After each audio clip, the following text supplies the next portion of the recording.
I stood on my neighbor's porch staring at the security camera footage playing on her iPad.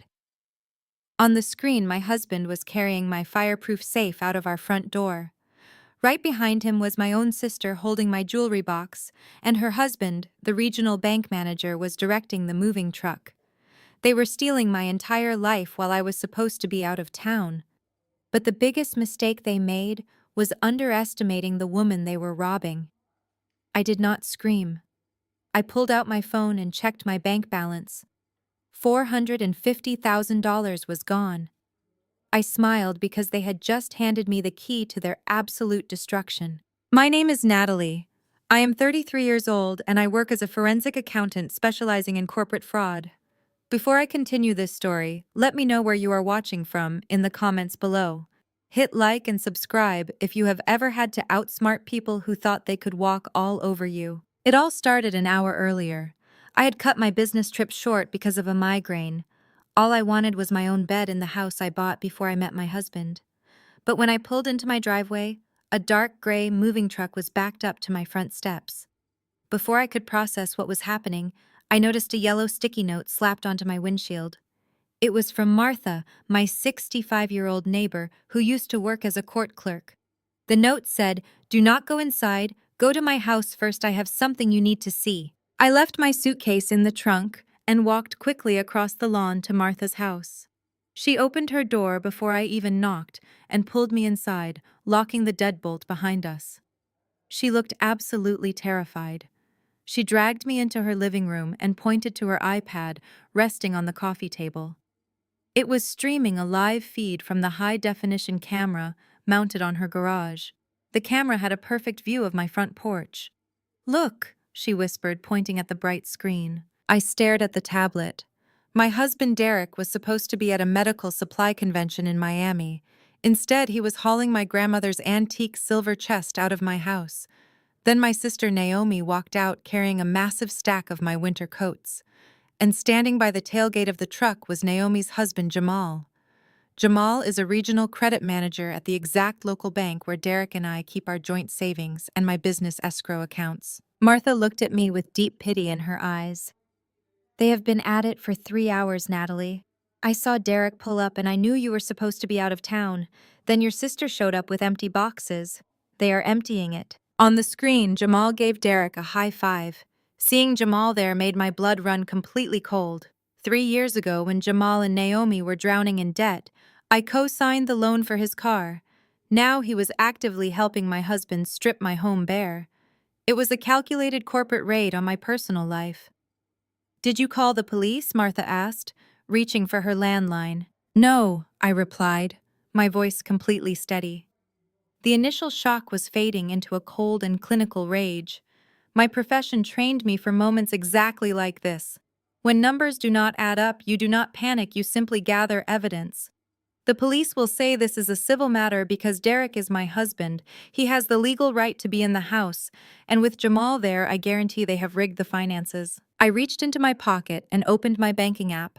Face recognition scanned, and the dashboard loaded. My joint savings account read $0. My checking account read $12. My business escrow account simply displayed a red banner saying, "Access denied, account frozen." $450,000 wiped out in a single afternoon. "Natalie, they are stealing everything you have," Martha said, her voice breaking. "They are trying to," I corrected her. I took a screenshot of my empty bank accounts. Then I held my phone up to Martha's iPad and recorded the live video of Derek, Naomi, and Jamal loading the truck. I made sure to capture Jamal's face clearly. "Martha, I need you to stay in here and keep this camera recording everything. Do not let it turn off."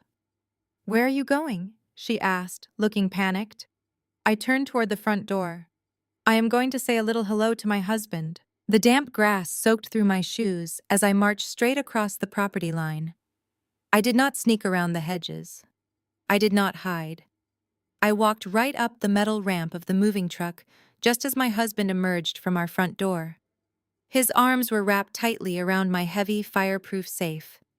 That was the exact safe holding the deed to the property and the sensitive client ledgers for my accounting firm. Derek froze. The heavy metal safe slipped a fraction of an inch in his grip, and his knuckles turned stark white. Right behind him, my sister Naomi gasped so loudly she practically dropped my mahogany jewelry box onto the concrete porch steps. "You are supposed to be in Chicago until Friday," she stammered, her eyes darting back and forth. "And you are supposed to be my sister," I replied without breaking eye contact with Derek. "Put the safe down before you pull a muscle, Derek." He recovered quickly. The initial shock on his face morphed into a smug and heavily rehearsed smirk. He set the safe down on the porch, brushed the dust off his tailored slacks, and walked down the steps to meet me. He did not look guilty at all. He looked victorious. "Actually, Natalie, I am glad you are home early," he said smoothly. "It saves me the trouble of having a process server track you down at the airport terminal." "A process server?" I asked, raising an eyebrow. From the dark back corner of the moving truck, Jamal stepped forward. He smoothed down his expensive silk tie, which was the exact tie I bought him for his birthday last year. He was holding a thick manila folder. "Let me handle this," Jamal said to Derek before turning to me with a bureaucratic chill in his eyes. "Natalie, we did not want to do it this way, but you have left Derek no choice. Your erratic behavior lately has become a massive liability to his business." "Erratic behavior," I scoffed. "I work 60 hours a week auditing corporate ledgers. The most erratic thing I do is switch from dark roast to decaf coffee. Stop lying, Natalie." Naomi suddenly cried out, stepping forward. Her eyes were wide and her voice trembled with a perfectly executed theatrical panic. "We all know you have been completely unstable. You threw a heavy glass at Derek last week. I saw the bruises on his arm with my own eyes." I stared at my sister. The sheer audacity of the lie was breathtaking. Derek had never had a bruise on his body, let alone from me. But before I could even respond to her ridiculous claim, Derek pulled a thick stack of stapled papers from the folder and shoved them hard against my chest. Instinctively, I brought my hands up and grabbed them. "Temporary restraining order," Derek stated, his voice booming loud enough for the neighbors across the street to hear. "Signed by Judge Harrison at 9 o'clock this morning. You are legally ordered to vacate these premises immediately, maintain a 500-foot distance from me, and cease all contact. The house is temporarily granted to me pending the divorce hearing." I looked down at the paper. It was an ex parte order. He had gone to a judge early this morning, claimed severe domestic abuse, used Naomi as a false witness, and obtained a kick-out order. It was a classic and ruthless divorce tactic designed to leave the target homeless and completely disoriented. "And the bank accounts?" I asked, looking directly over Derek's shoulder at Jamal. "Did Judge Harrison order you to drain $450,000, Jamal? Because the last time I checked, utilizing your position at the bank to unilaterally bypass dual authorization on an escrow account is a federal offense." Jamal did not even flinch. "The accounts were flagged for fraudulent activity due to your suspicious withdrawals, Natalie. As the regional bank manager, I simply placed a standard security freeze on the funds." Derek transferred his half of the joint money to a secure account before the freeze hit. "It is totally legal and completely by the book." He was lying through his teeth. It was wire fraud, clean and simple. But Jamal knew exactly how the system worked. He knew it would take a family court judge weeks to untangle the financial mess. By that time, Derek would have hidden the cash in offshore shell companies for his medical supply business, leaving me completely bankrupt to fight the legal battle. Suddenly, the loud wail of police sirens pierced the quiet suburban street. The sound grew louder, rapidly approaching our block. Derek smiled, leaning in so close that I could smell his expensive cologne. "I called them 10 minutes ago," he whispered. "I told dispatch my abusive and unstable wife might show up and violate the court order. You have exactly 2 minutes to grab your toothbrush and get off my property, or they will put you in handcuffs right here in front of the whole neighborhood." The heavy doors of the police cruisers slammed shut, echoing through the quiet street. 2 officers stepped onto the driveway, resting their hands cautiously on their utility belts. The older officer approached us with measured steps, his eyes darting between me, my husband, and the rented moving truck. Naomi instantly burst into a theatrical fit of tears. She buried her face in Derek's shoulder, clutching his arm like a terrified child. "Officer, thank God you are here," she sobbed loudly. "She just showed up out of nowhere. We have a court order against her. She has been so violent lately, we were terrified she was going to attack him again. The older officer turned to my husband. Sir, did you call this in? He asked. Yes, Officer Derek said, his voice shaking just enough to sound like a genuinely frightened but protective husband. My wife, Natalie. I secured this restraining order against her first thing this morning. She is refusing to leave the property, and she is acting hostile. Derek handed the paperwork to the officer. The officer reviewed the thick stack of papers. The red stamp was real, and the signature of Judge Harrison was real. In the eyes of the law, at this exact moment, I was a dangerous trespasser in the home I had purchased with my own money 3 years before I even met my husband. Ma'am, the officer said, turning to me with a stern and non-negotiable expression. This order is completely valid. You need to step away from the residence immediately. Officer, I said, keeping my tone perfectly level. I knew better than to argue with a beat cop over a signed judicial order. That is exactly how you end up in the back of a squad car. This home is deeded solely in my name. They are currently loading my personal assets, including my confidential business files, into a rented truck. It is community property pending the divorce settlement. Jamal interjected smoothly. He flashed his bank identification badge at the police officer to establish a false sense of professional authority. The judge granted Derek temporary exclusive use of the residence and its contents to prevent her from destroying shared assets. The officer sighed clearly, not wanting to deal with a messy, high-stakes divorce. Ma'am, property disputes are for civil court, he explained. My job is strictly to enforce this restraining order. If you have a problem with who owns what, you take it up with a judge on Monday morning. Right now, you have to leave. I can escort you inside to grab one bag of essentials, and then you are gone. If you refuse, I will have to place you under arrest. I looked at the house which had been my sanctuary for years. Then I looked at the moving truck. They had not just packed clothes. They had packed the antique grandfather clock, the expensive artwork, and my secure server towers from my home office.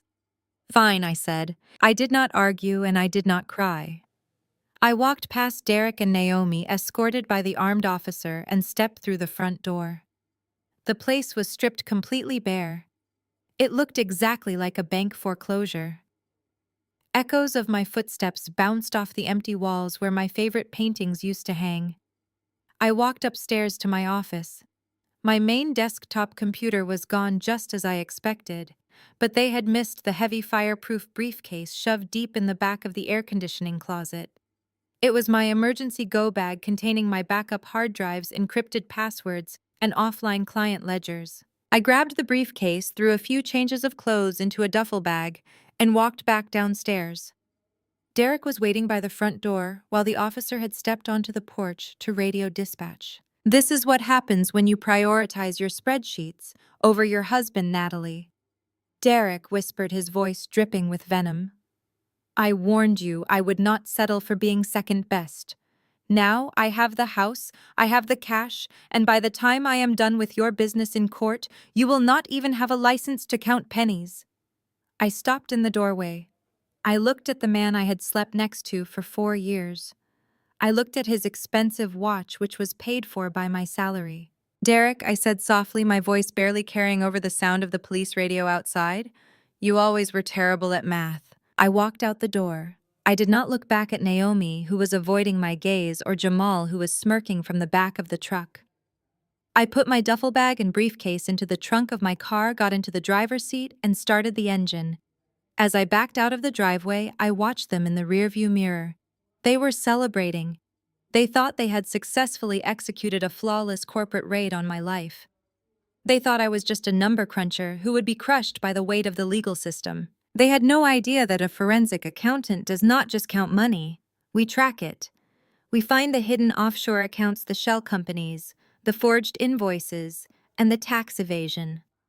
Derek had just declared war on a woman who already had the nuclear launch codes, and Jamal had just handed me the federal jurisdiction I needed to destroy them all.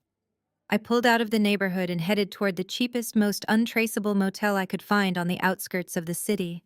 It was time to go to work. The neon sign of the Starlight Motel flickered with a dull, buzzing sound, casting a sickly yellow glow across the cracked pavement of the parking lot.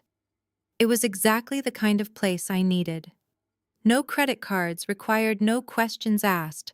And most importantly, no digital footprint for my husband or my brother-in-law to track. I walked into the lobby smelling of stale cigarette smoke and handed the clerk a wad of cash from my emergency fund. I took the heavy brass key to room number 12. When I opened the door, the room was exactly what you would expect for $40 a night. A sagging mattress, a flickering television, and a desk with a chipped laminate surface. I did not care about the aesthetics. I walked straight past the bed, set my heavy fireproof briefcase on the desk, and unlatched the metal clasps. Inside was my actual life. A military-grade encrypted laptop, 3 high-capacity solid-state backup drives, and a satellite internet dongle that routed my connection through secure servers in Switzerland. Derek thought he had taken everything from me. He thought the heavy metal safe he carried out of my house contained my most valuable assets. What he did not realize was that the safe only held dummy files and outdated tax returns. The real evidence, the digital blood trail of his entire existence, was sitting right here. I plugged in the laptop and booted up my secure operating system. The screen glowed to life, reflecting in the dark window of the motel room. To the average person, accounting sounds incredibly boring. People imagine endless rows of spreadsheets and calculators. But forensic accounting is completely different. We do not just balance the books. We hunt for the ghost in the machine. We look for the money that people try desperately to hide. We find the offshore shell companies, the phantom employees, and the fake vendor invoices. And right now, my target was my own husband. I started with Derek's medical supply company. He always bragged about how successful it was and how much revenue he was generating. I opened a backdoor access portal I had quietly installed on his company server during his last supposed business trip. It took less than 10 minutes to bypass his rudimentary firewall. The financial ledgers flooded my screen. I cracked my knuckles and began to dig. It did not take long to find the rot. Derek was running a classic overbilling scheme. He was invoicing local clinics for high-end surgical equipment, but actually delivering cheap, substandard medical supplies imported from overseas. He pocketed the massive difference in profit. But he could not just put that dirty cash into a regular bank account. He needed to wash it. I traced the diverted funds to a shell corporation registered in Delaware under the name Apex Consulting. I cross-referenced the incorporation documents using a public records database. The registered agent for Apex Consulting was not Derek. It was my sister, Naomi. They were entirely in this together. Naomi was not just playing the victim to help Derek get the restraining order. She was his active accomplice in a massive money laundering operation. A cold smile spread across my face in the empty motel room. I opened a new folder on my desktop and named it Federal Evidence. I began taking screenshots, downloading wire transfer receipts, and saving the fraudulent vendor invoices. Then I turned my attention to Jamal. He was the most dangerous piece of their puzzle because he controlled the bank. But he was also the most arrogant. He thought he was untouchable behind his manager desk. I pulled up the exact timestamps of the $450,000 that was drained from my accounts earlier that afternoon. Jamal had bypassed the bank dual authorization protocol by claiming a security freeze due to suspected fraud. But to move the money into Derek's private account, he had to manually override the system using his unique employee identification number. By doing that, Jamal had officially committed federal wire fraud. He used a federally insured institution to facilitate the theft of funds. He crossed the line from a nasty family dispute straight into a felony that carries a 20-year prison sentence. I sat back in the cheap plastic chair listening to the rain start to hit the motel window. They thought they had left me with absolutely nothing. They thought they had won the war before I even knew we were fighting. But as I stared at the mountain of federal crimes downloading onto my encrypted hard drive, I knew the absolute truth. They had not buried me. They had simply handed me the shovel so I could dig their graves. The rain pounded against the thin glass of my motel window all through the night. I did not sleep. I did not even take off my coat. For 14 hours straight, my fingers flew across the keyboard of my encrypted laptop. The screen illuminated the dark room with lines of code bank routing numbers and offshore corporate registries.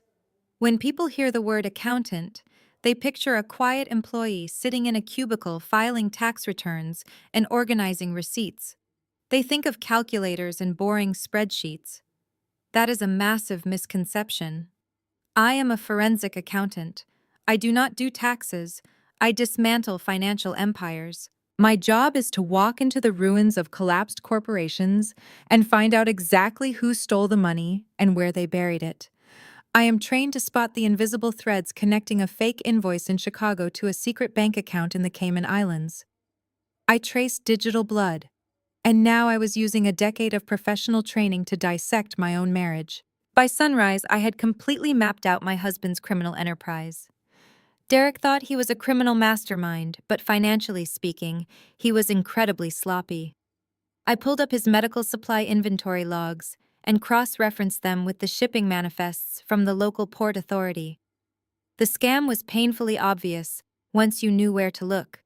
Derek was securing lucrative contracts with local community hospitals by promising to provide high-grade surgical titanium implants. But the shipping manifests proved he was actually importing low-grade industrial alloys from a factory overseas. He was charging the hospitals premium prices, delivering substandard medical equipment, and pocketing a 70% profit margin. He had been doing this for 2 years, but the money had to go somewhere. Dirty cash is useless unless you can wash it and make it look legitimate. That is where my sister came in. I opened the incorporation documents for Apex Consulting, the shell company Naomi had registered in Delaware. I pulled the bank statements for Apex using a backdoor exploit I had quietly purchased from a white hat hacker years ago for my corporate investigations. The numbers lined up perfectly. Every time Derek shorted a hospital on medical supplies, Apex Consulting would miraculously receive a massive consulting fee from his business. Naomi was washing the money by claiming she was providing marketing services for his company. There was no marketing. There was only a fake website and a post office box. They had stolen $450,000 from me yesterday, but looking at the master ledger, I realized that amount was just a drop in the bucket. They were sitting on over $3 million in laundered cash. My phone suddenly vibrated on the cheap laminate desk. It was a restricted number. I reached into my bag and pulled out a digital audio recorder, plugging it directly into the headphone jack of the phone. I hit record and accepted the call. "Hello," I said, keeping my voice perfectly flat. "Morning, Natalie," a deep voice replied. It was Jamal. He sounded incredibly relaxed, like a man who had just won the lottery and was calling to brag. "I just wanted to check in and see how the new accommodations are treating you. I assume you found a place to sleep." "Jamal," I said, forcing my voice to tremble slightly. I needed to play the broken, devastated wife. I needed him to feel completely superior. "Please, you have to undo the security freeze. I do not have enough money for a lawyer. I cannot even afford to rent an apartment." Jamal laughed, a low, cruel chuckle that echoed through the phone speaker. "That is really a shame, Natalie. But I told you those accounts are frozen pending a full fraud investigation. It is standard bank policy. My hands are completely tied." "But you manually overrode the system," I pleaded, letting out a fake sob. "I saw the alert before you locked me out. You transferred Derek's half into a private account. You used your manager clearance. If the bank audits that transaction, you could lose your job." Jamal sighed heavily, feigning sympathy. "Natalie, you really need to stop pretending you understand how the real world works. I am the regional credit manager. I approve the audits. I authorize the wire transfers. I moved that money into a secure offshore holding account to protect my brother-in-law from your erratic behavior. No one is going to question a routine security transfer initiated by a senior bank officer." I smiled in the empty motel room. I smiled so hard my cheeks hurt. He had just handed me a verbal confession to federal wire fraud and admitted to moving stolen funds offshore. "You are right, Jamal," I whispered softly. "I really do not understand how things work." "Take care of yourself, Natalie," he said before hanging up. I saved the audio file, encrypting it immediately. I dragged the recording into a digital folder labeled Federal Evidence. Then I opened a secure browser window and navigated to the official tip submission portal for the Internal Revenue Service and the Federal Bureau of Investigation. I had the fraudulent invoices. I had the shell company records. I had the bank manager confessing to wire fraud. I took a deep breath and began compiling the ultimate anonymous tip. The trap was officially set. Now I just needed them to walk right into it. Submitting the anonymous tip to the federal authorities was only the first phase of my retaliation. The Federal Bureau of Investigation and the Internal Revenue Service moved methodically. They would take weeks to build a watertight case before executing any raid. I did not have weeks to sit around in a damp motel room. I needed to make sure that when the federal hammer finally dropped, Derek would be holding every single toxic asset. He wanted my house so desperately. He had used the legal system to physically throw me out of it. Now I needed to guarantee that keeping that house would be his ultimate undoing. I opened a new encrypted window and logged into the county clerk property records database. When I bought the house 3 years ago, I paid a massive down payment and secured a standard 30-year mortgage solely in my name. But Derek was a man who lived perpetually beyond his means. He drove imported sports cars and wore custom suits while running a medical supply company that was secretly hemorrhaging cash to pay off his money laundering shell company. He needed a constant stream of liquid capital to keep his fake empire afloat. I pulled up the current deed and lien history for my property address. What I saw made my blood run cold for a fraction of a second before the sheer brilliance of his stupidity washed over me. 3 months ago, Derek had taken out a massive commercial line of credit for his medical supply business. The lender was a private equity firm known for predatory interest rates. But commercial lenders do not just hand over $2 million without solid collateral. I downloaded the commercial loan agreement.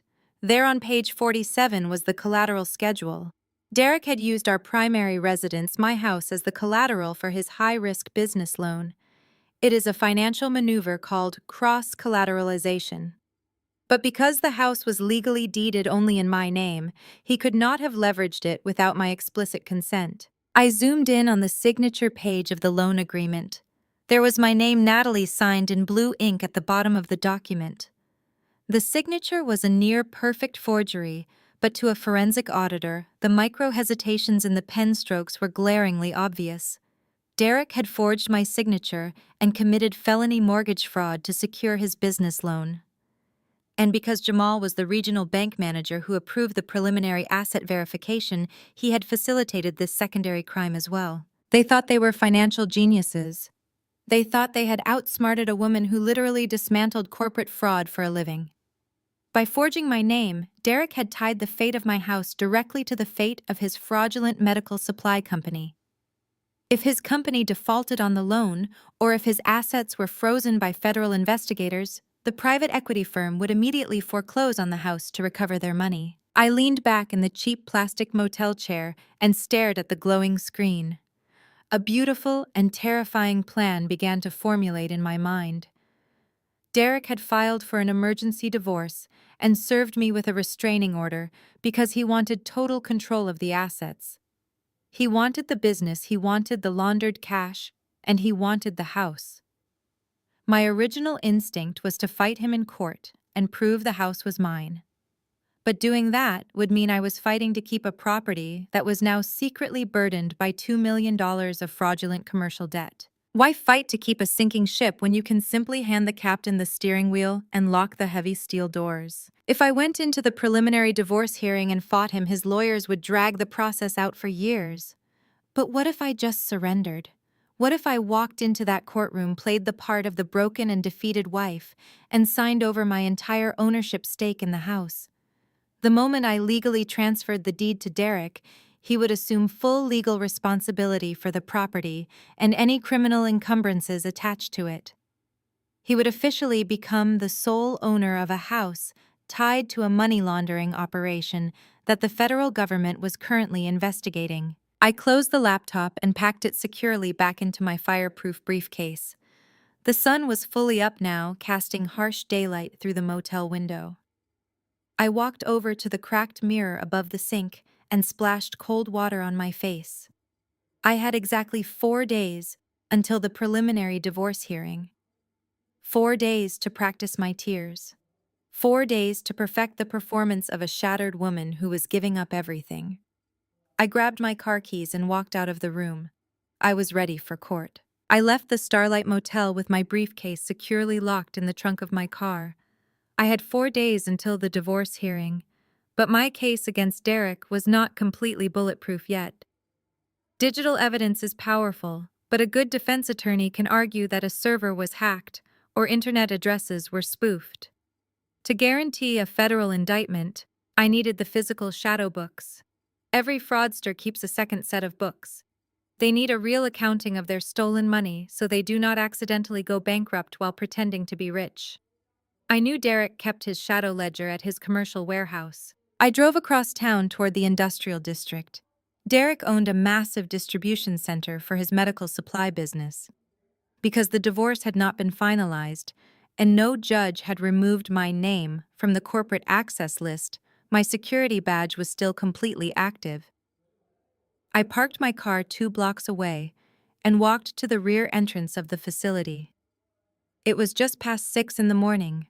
The loading docks were quiet, and the warehouse manager would not arrive for another hour. I swiped my keycard at the back door. The light flashed green and the heavy metal door clicked open. I stepped inside the cavernous warehouse. Towering shelves of cardboard boxes stretched out in every direction. According to the printed labels, these boxes contained high-grade titanium surgical screws and sterilized orthopedic implants destined for local hospitals.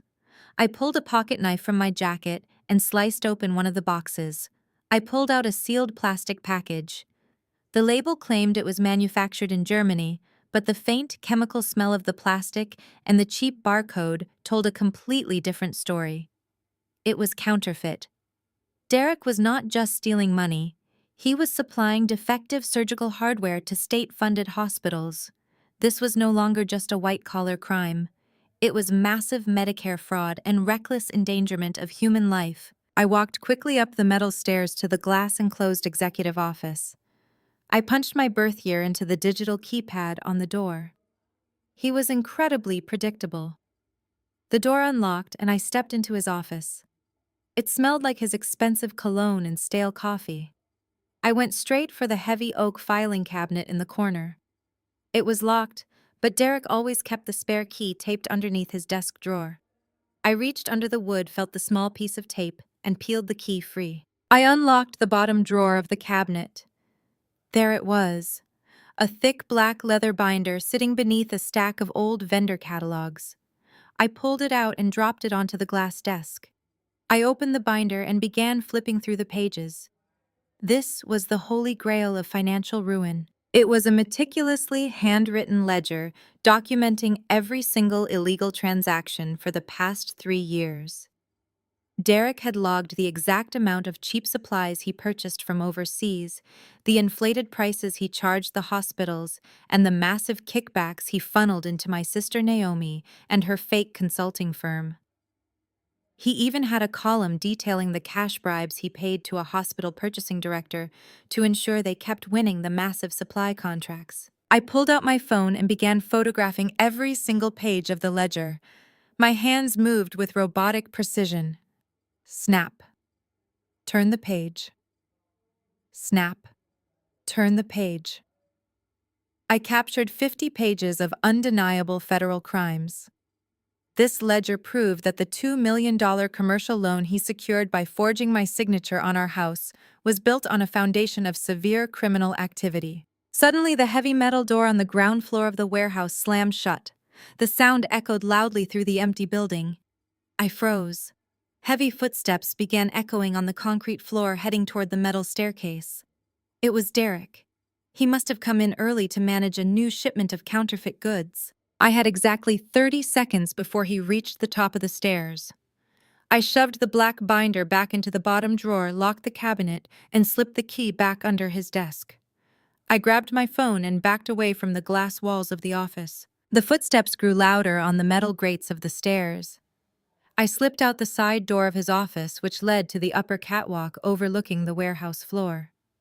I crouched low behind a row of ventilation ducts just as Derek unlocked his office door and walked inside. I held my breath, my heart pounding against my ribs. He did not notice anything out of place. He tossed his keys onto his desk. I crawled silently along the catwalk toward the rear fire exit. I pushed the heavy red bar and slipped out into the cool morning air. I walked back to my car with a triumphant smile on my face. Derek had his temporary restraining order, but I had his life in my hands. I returned to the Starlight Motel as the early morning traffic began to clog the industrial streets. My heart was still pounding from the near miss at the warehouse, but my mind was operating with absolute clarity. I locked the heavy brass deadbolt behind me, closed the flimsy curtains, and pulled my encrypted laptop from the fireproof briefcase. I connected my phone via a secure cable and immediately uploaded the 50 photographs of Derek's physical shadow ledger to my offshore server. Physical evidence was the ultimate silver bullet in a federal investigation. But as I began cross-referencing the handwritten entries with the digital bank statements I had pulled the night before, a glaring financial discrepancy jumped off the screen. 3 months ago, Derek's medical supply company had received a sudden and massive capital injection of exactly $2 million. I checked the corresponding digital records for his shell company, Apex Consulting. The money did not come from Naomi's money laundering operation. It came from a completely external source. I traced the routing number attached to the massive deposit. It belonged to Vanguard Capital, a ruthless private equity firm known in the financial world for providing high-risk commercial loans with predatory interest rates. They were essentially corporate loan sharks in custom-tailored suits.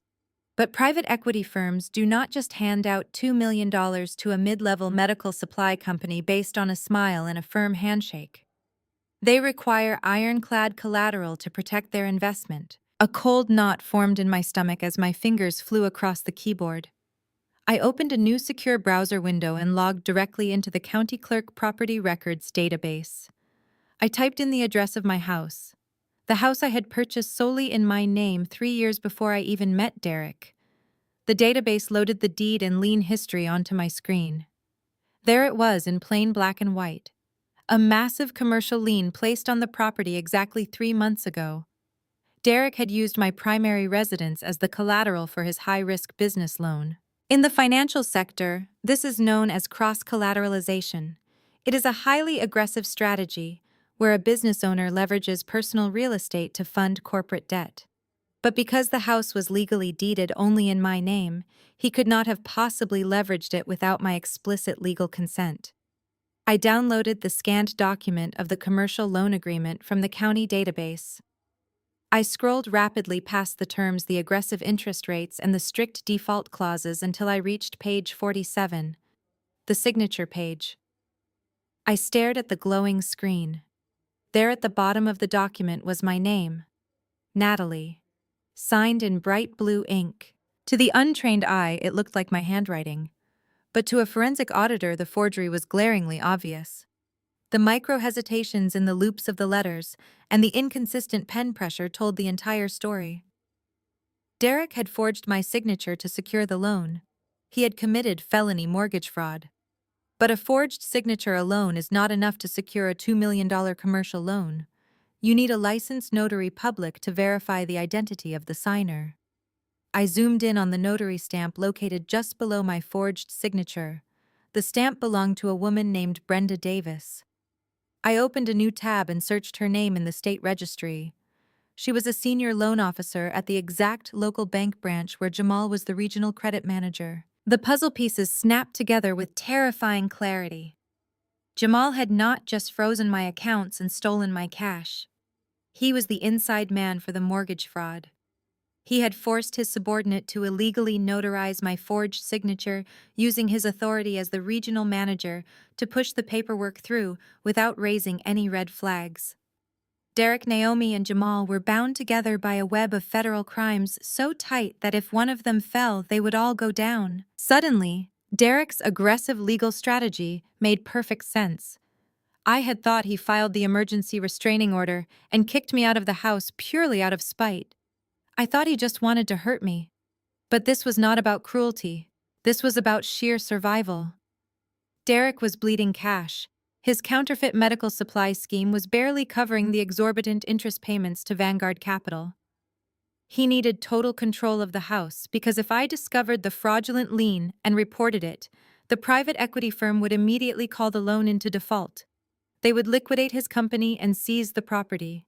He was desperately trying to steal the house in the divorce so he could legally assume the debt before I ever found out about the forgery. I leaned back in the cheap plastic chair. A slow smile spread across my face.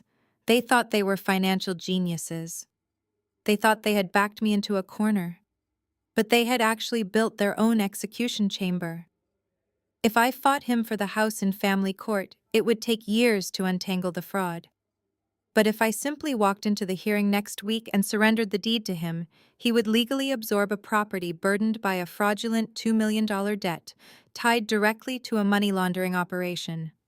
I was not going to fight him. I was going to hand him the anchor and watch him drown. I sat in the dim light of the motel room and opened the official whistleblower portal for the Internal Revenue Service. Submitting a tip to the federal government is not just about sending an angry email. If you want the Criminal Investigation Division to act quickly, you have to hand them a fully wrapped gift. Luckily, I am a forensic accountant, and wrapping financial crimes into easily digestible packages is exactly what I do for a living. I filled out Form 211, which is the official document for reporting tax fraud. Under the section for alleged violations, I selected money laundering, wire fraud, and gross tax evasion. Then I began attaching the digital evidence I had spent the last 24 hours collecting. First, I uploaded the 50 high-resolution photographs of the handwritten shadow ledger I took from the warehouse. That was the smoking gun proving the counterfeit medical supplies and the illegal kickbacks. Next, I attached the digital bank statements for Apex Consulting, proving my sister Naomi was washing the dirty cash under the guise of fake marketing fees. Then came the audio file of Jamal bragging on the phone. I transcribed the exact timestamp where he admitted to using his managerial override to bypass the security freeze and illegally wire $450,000 into an offshore account. Finally, I attached the masterpiece, the forged commercial loan agreement from Vanguard Capital, complete with the fraudulent notary stamp from Jamal's subordinate. I clicked Submit. A green confirmation number flashed on my screen. The trap was officially set. The beauty of the federal government is that they are incredibly quiet until the exact moment they kick down your front door. The FBI and the IRS would take a few weeks to verify the evidence, subpoena the bank records, and secure their federal warrants. That gave me the perfect window of time to execute my own legal maneuver. I needed Derek to take full legal ownership of the house and the business before the feds froze his assets. I picked up my phone and dialed the number for my divorce attorney, Richard. I had retained him the moment I saw the fraudulent restraining order. Richard was a bulldog in the courtroom, and he was already preparing a massive counter-lawsuit to get me back into my house. "Hello, Natalie," Richard said, his voice echoing slightly over the speakerphone. "I am reviewing the restraining order now. We can easily get this thrown out by Friday. Derek has zero proof of domestic abuse, and we can subpoena the bank records to show he drained the joint accounts." "Richard, I need you to stop working on the countersuit," I said, keeping my voice perfectly calm. "I'm not going to fight the restraining order." There was a long pause on the other end of the line. "What do you mean you are not going to fight it?" Richard asked, sounding completely baffled. "Natalie, he kicked you out of your own house. He stole your money. If we do not fight this at the preliminary hearing on Tuesday, he will get temporary control of everything." "I want him to have control of everything," I replied. "I want you to draft a settlement agreement. Offer him 100% ownership of the medical supply company. Offer him full title and deed to the house. Tell his lawyer I will not contest the restraining order and I will walk away with nothing but my accounting firm and my personal vehicle." "Are you out of your mind?" Richard practically yelled. "You bought that house before you were even married. It is your primary asset. Why on earth would you just hand it over to a man who is actively robbing you?" "Because it is a trap, Richard," I said. "I cannot give you all the details right now because of ongoing federal investigations. But I need you to trust me. Derek thinks he is backing me into a corner. I need him to think he has won. If he believes I am too terrified of the restraining order to fight back, he will sign that settlement agreement immediately. And the moment a family court judge signs the order transferring that house into his name, he becomes legally responsible for the catastrophic commercial debt attached to it. Richard was silent for a long time. When he finally spoke, his tone had shifted from frustration to a quiet professional respect. "You really are a forensic accountant," he murmured. "Fine. I will draft the surrender documents. I will tell his counsel you are emotionally devastated and just want a fast exit." "Thank you, Richard," I said. "Make sure the paperwork is ironclad. I want him legally bound to that house and that business with absolutely no escape clauses." I hung up the phone and closed my laptop. The legal framework was now in place. All I had to do was show up to the courthouse on Tuesday and put on the greatest acting performance of my life. I needed to look like a woman whose spirit had been entirely broken by her husband. I looked in the cheap motel mirror. I had 4 days to stop sleeping and let the dark circles under my eyes become prominent. I was going to give Derek the ultimate victory right before I burned his entire world to the ground. The heavy oak doors of the county family courthouse swung open. Tuesday morning had arrived. I walked into the echoing marble hallway wearing a plain gray pantsuit. For the past 4 days, I had slept a total of perhaps 10 hours. I wore zero makeup and allowed the dark circles under my eyes to remain fully visible. My hair was tied back in a messy knot. I did not look like a high-powered forensic accountant. I looked exactly like a shattered, exhausted woman who had been violently evicted from her own life. My attorney, Richard, was waiting for me near courtroom 4. He clutched his leather briefcase tightly, looking incredibly nervous. He was a man used to going on the offensive and tearing opposing counsel apart. Standing down went against every professional instinct he possessed. "Are you absolutely sure about this, Natalie?" he asked in a low whisper as I approached. "We have the bank records proving the wire fraud. We can have that restraining order dissolved in 10 minutes and get you the keys to your house back right now." "I am completely sure, Richard," I said, keeping my voice flat. "We stick to the plan.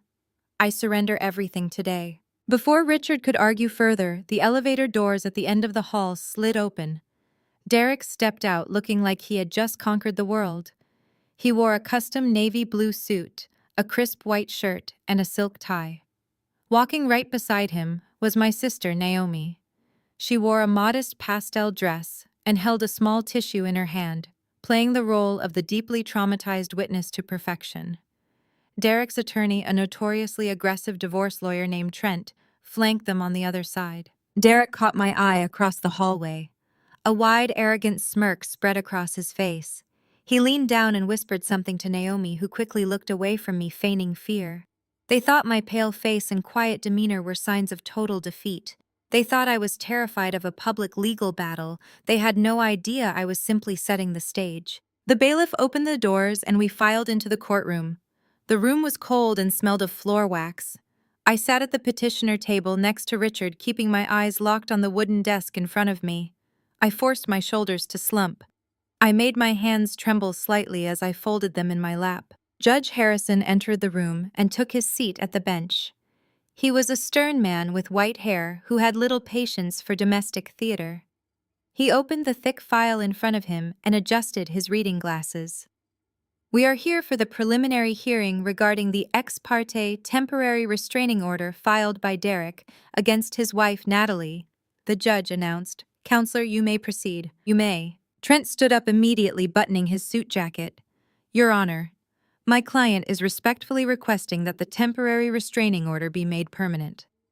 Furthermore, we are asking the court to grant my client exclusive ongoing control of the primary residence and total operational authority over his medical supply company. Over the past several weeks, the respondent has exhibited severely erratic and hostile behavior. She poses a direct threat not only to my client's physical safety, but to the financial stability of his commercial enterprise." Trent paused, letting the weight of his accusations hang in the silent courtroom. He gestured toward Naomi, who was sitting in the gallery. "We also have a sworn affidavit from the respondent's own sister, detailing a history of unprovoked violent outbursts. My client simply wants peace and the ability to maintain his commercial business without interference. It was a beautifully constructed lie. Trent was painting Derek as the hard-working victim and me as the unstable aggressor who needed to be locked out of the finances before I burned everything down.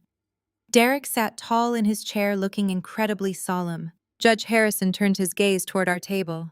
His expression was critical. "Mr. Davis," the judge said, addressing Richard, "are you prepared to present a defense against these allegations? I assume you have countermotions to file regarding the marital residence and the business assets." Richard stood up slowly. He looked at me for one final second. I gave him a microscopic nod. "Your Honor." Richard began, his voice remarkably steady. "My client has been through a deeply traumatic ordeal over the past few days. She is emotionally exhausted. Therefore, we are not filing any defensive countermotions today. In fact, my client absolutely does not wish to contest the restraining order at all."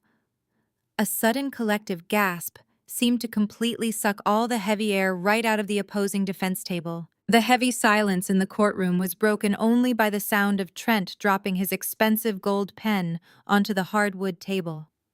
He stared at Richard with a mixture of absolute confusion and predatory greed. Derek shifted in his seat, his arrogant smirk faltering for just a fraction of a second before morphing into a look of sheer triumph. He leaned over and whispered fiercely into his lawyer's ear. Judge Harrison peered over his reading glasses directly at my attorney. "Mr. Davis," the judge said, his voice cutting through the tension, "did I hear you correctly? Your client is entirely relinquishing her right to the marital residence and conceding full operational control of the commercial enterprise without a single defensive motion." "That is correct, Your Honor," Richard replied, maintaining his perfectly neutral expression. "My client recognizes the emotional toll this litigation will take.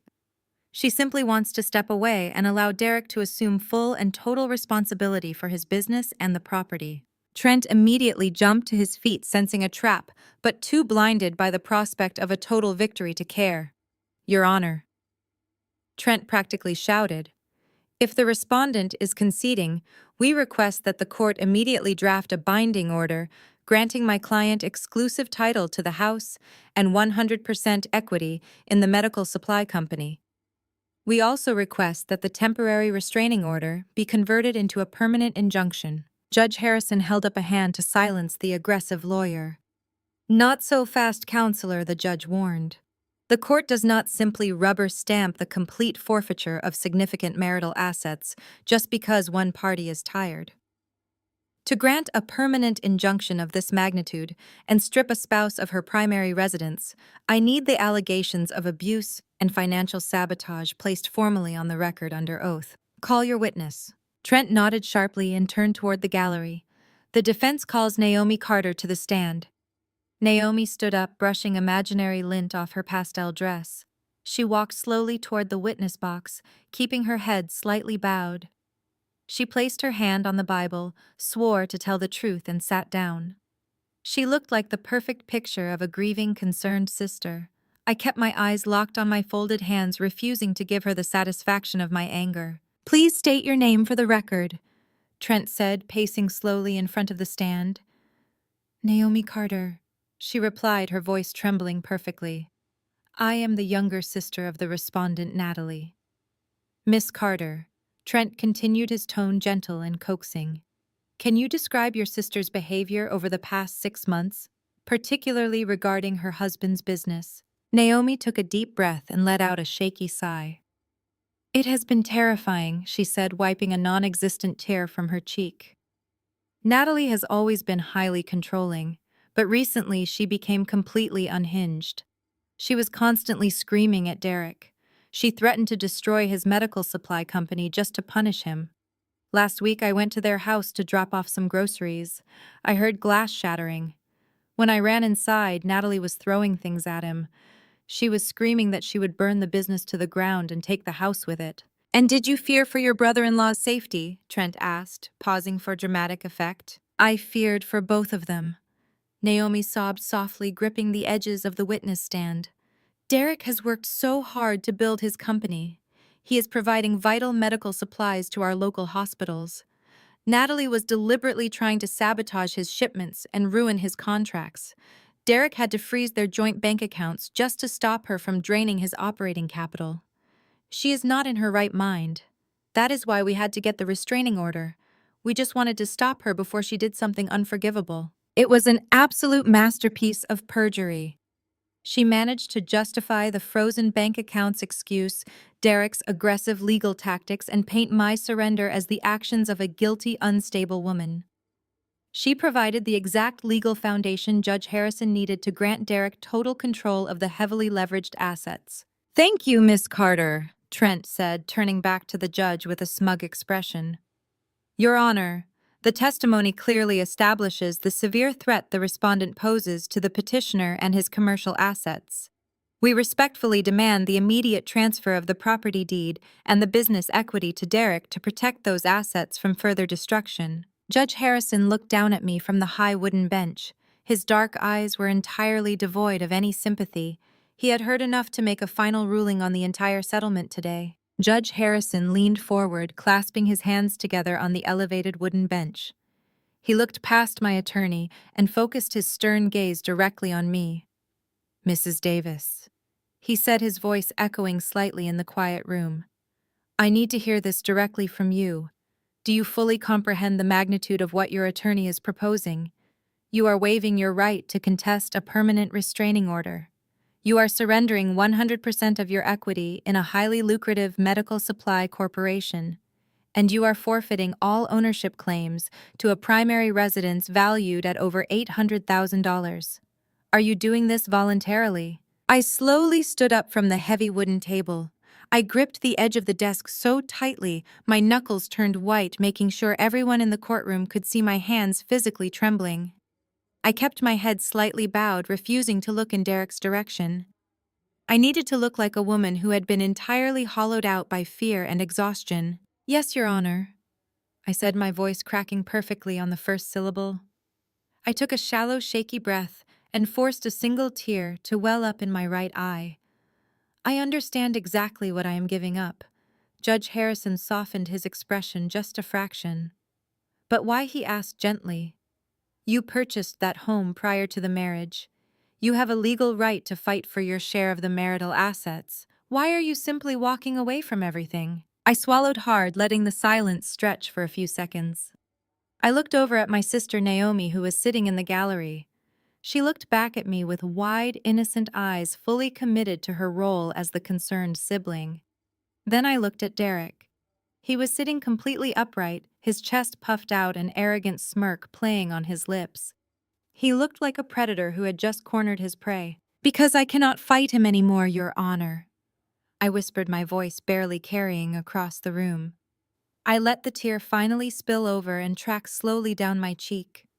Naomi was right about the shouting. The environment in that house has become completely toxic. I cannot sleep. I cannot eat.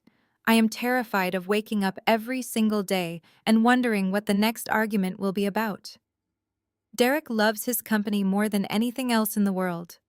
He has always wanted total control of the finances and the property. If fighting for my half of the house means I have to spend the next 2 years trapped in a vicious legal battle with him, I will not survive it. I paused to wipe my face with the back of my trembling hand. "I just want out," I pleaded, looking up at the judge with wide, desperate eyes. "He can have the house. He can have the business. He can have every single penny in our joint accounts. I just want my personal accounting firm, my car, and a clean break. Please, Your Honor, just let me go." The courtroom was completely silent. The court reporter's fingers hovered frozen over her stenography machine. It was the performance of a lifetime. I had taken every lie they told about me and weaponized it into the perfect narrative of a broken, defeated victim. Derek's lawyer, Trent, practically vibrated with excitement. He had expected a brutal, drawn-out war over the commercial assets. Instead, I was handing him a total, unconditional surrender, wrapped in a bow of emotional devastation. He looked at Derek and gave him a tiny, victorious nod. Derek closed his eyes for a brief second, savoring his absolute triumph. He thought he had completely broken me. Judge Harrison let out a heavy sigh. He had presided over hundreds of bitter divorces, and he recognized the look of a spouse who was simply too exhausted to endure the trauma of a trial. He looked at Richard, my attorney, with a hint of professional sympathy. Mr. Davis, I assume you have counseled your client on the permanent financial ramifications of this decision. I have, Your Honor. Richard replied, his voice thick with perfectly acted regret. I strongly advised against this course of action. But my client's mental health and physical safety must take priority over financial assets. She insists on a full settlement today. Judge Harrison nodded slowly. Very well, he said, picking up his pen. The court finds the respondent to be of sound mind and acting without coercion. Given the sworn testimony regarding the volatile nature of the household and the respondent's voluntary surrender of assets, I will grant the petitioner's requests. The judge turned his attention to Trent. Counselor, you will draft the final settlement order immediately.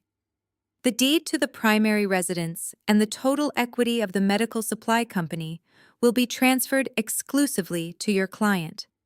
The respondent will retain sole ownership of her private accounting practice, and the temporary restraining order will be converted into a permanent injunction.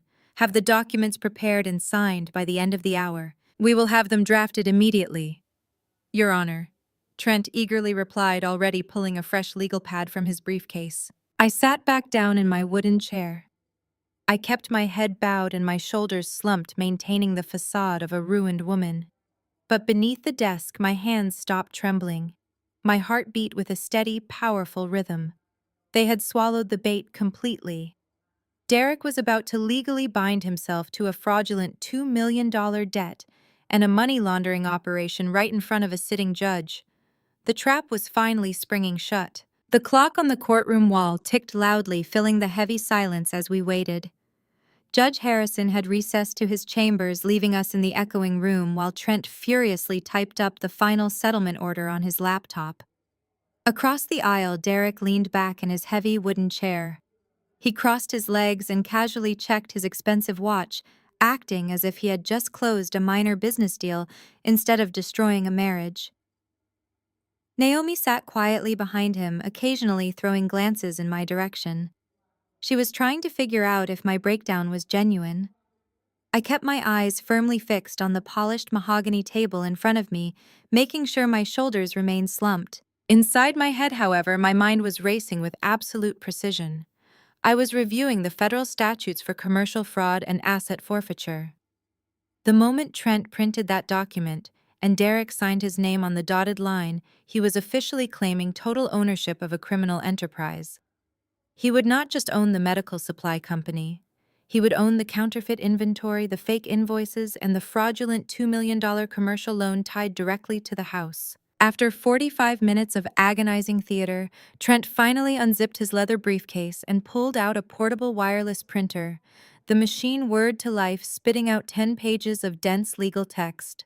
Trent gathered the warm papers, stapled them neatly in the corner, and walked over to our table with a massive grin on his face. Review it carefully, Trent said, dropping the stack of papers in front of my attorney. We outlined exactly what the judge ordered. She gets her personal accounting firm and her car. Derek gets exclusive title to the primary residence, the entire medical supply business, and all funds currently held in the joint bank accounts. There is no alimony and no spousal support. It is a clean total separation of assets. Richard picked up the document and began reading. He was a phenomenal lawyer and an even better actor. He furrowed his brow, sighed heavily, and shook his head as he flipped through the pages. He leaned in close to me, keeping his voice low so only I could hear. He took the bait completely. Richard whispered, his eyes scanning the liability clauses. He assumed all commercial debts and encumbrances attached to the business and the property. He specifically waived his right to future financial discovery. This document makes him 100% legally responsible for whatever is hiding inside that company. Is this what you want, Natalie? It is exactly what I want, I whispered back. Give me the pen. Richard handed me his heavy silver fountain pen. I stared at the signature line at the bottom of the final page. I let my hand shake visibly one last time. I hovered the tip of the pen over the paper, allowing Derek to watch me hesitate. I wanted him to savor my fake reluctance. I wanted him to feel the absolute high of stealing my life. Then I pressed the pen to the paper and signed my name. I slid the document across the table. Trent snatched it up immediately, as if he was afraid I might change my mind. He walked it over to Derek. My husband did not hesitate for a single second. He grabbed his own pen and aggressively slashed his signature across the page, sealing his own doom. The bailiff took the signed documents and carried them back into the judge's chambers. 10 minutes later, Judge Harrison returned to the bench. He reviewed the signatures, picked up his heavy wooden gavel, and brought it down with a loud crack. The order is signed and entered into the official court record, the judge announced. This matter is concluded. I stood up, slowly grabbing my purse. As Richard and I turned to leave the courtroom, Derek stepped deliberately into my path, blocking the aisle. Naomi stood right behind his shoulder. "I told you not to fight me, Natalie," Derek whispered, his voice dripping with condescension. "You thought you were so smart with your spreadsheets and your numbers. But out here in the real world, the strongest person wins. I am keeping the house. I am keeping the business. You are walking out of here with absolutely nothing." "I am so sorry it had to end this way, Natalie," Naomi chimed in, using her fake sympathetic voice. "But Derek really needs to focus on his future now. You should go home and get some rest." I looked at my sister and then at my ex-husband. I did not cry. I did not yell. I simply nodded.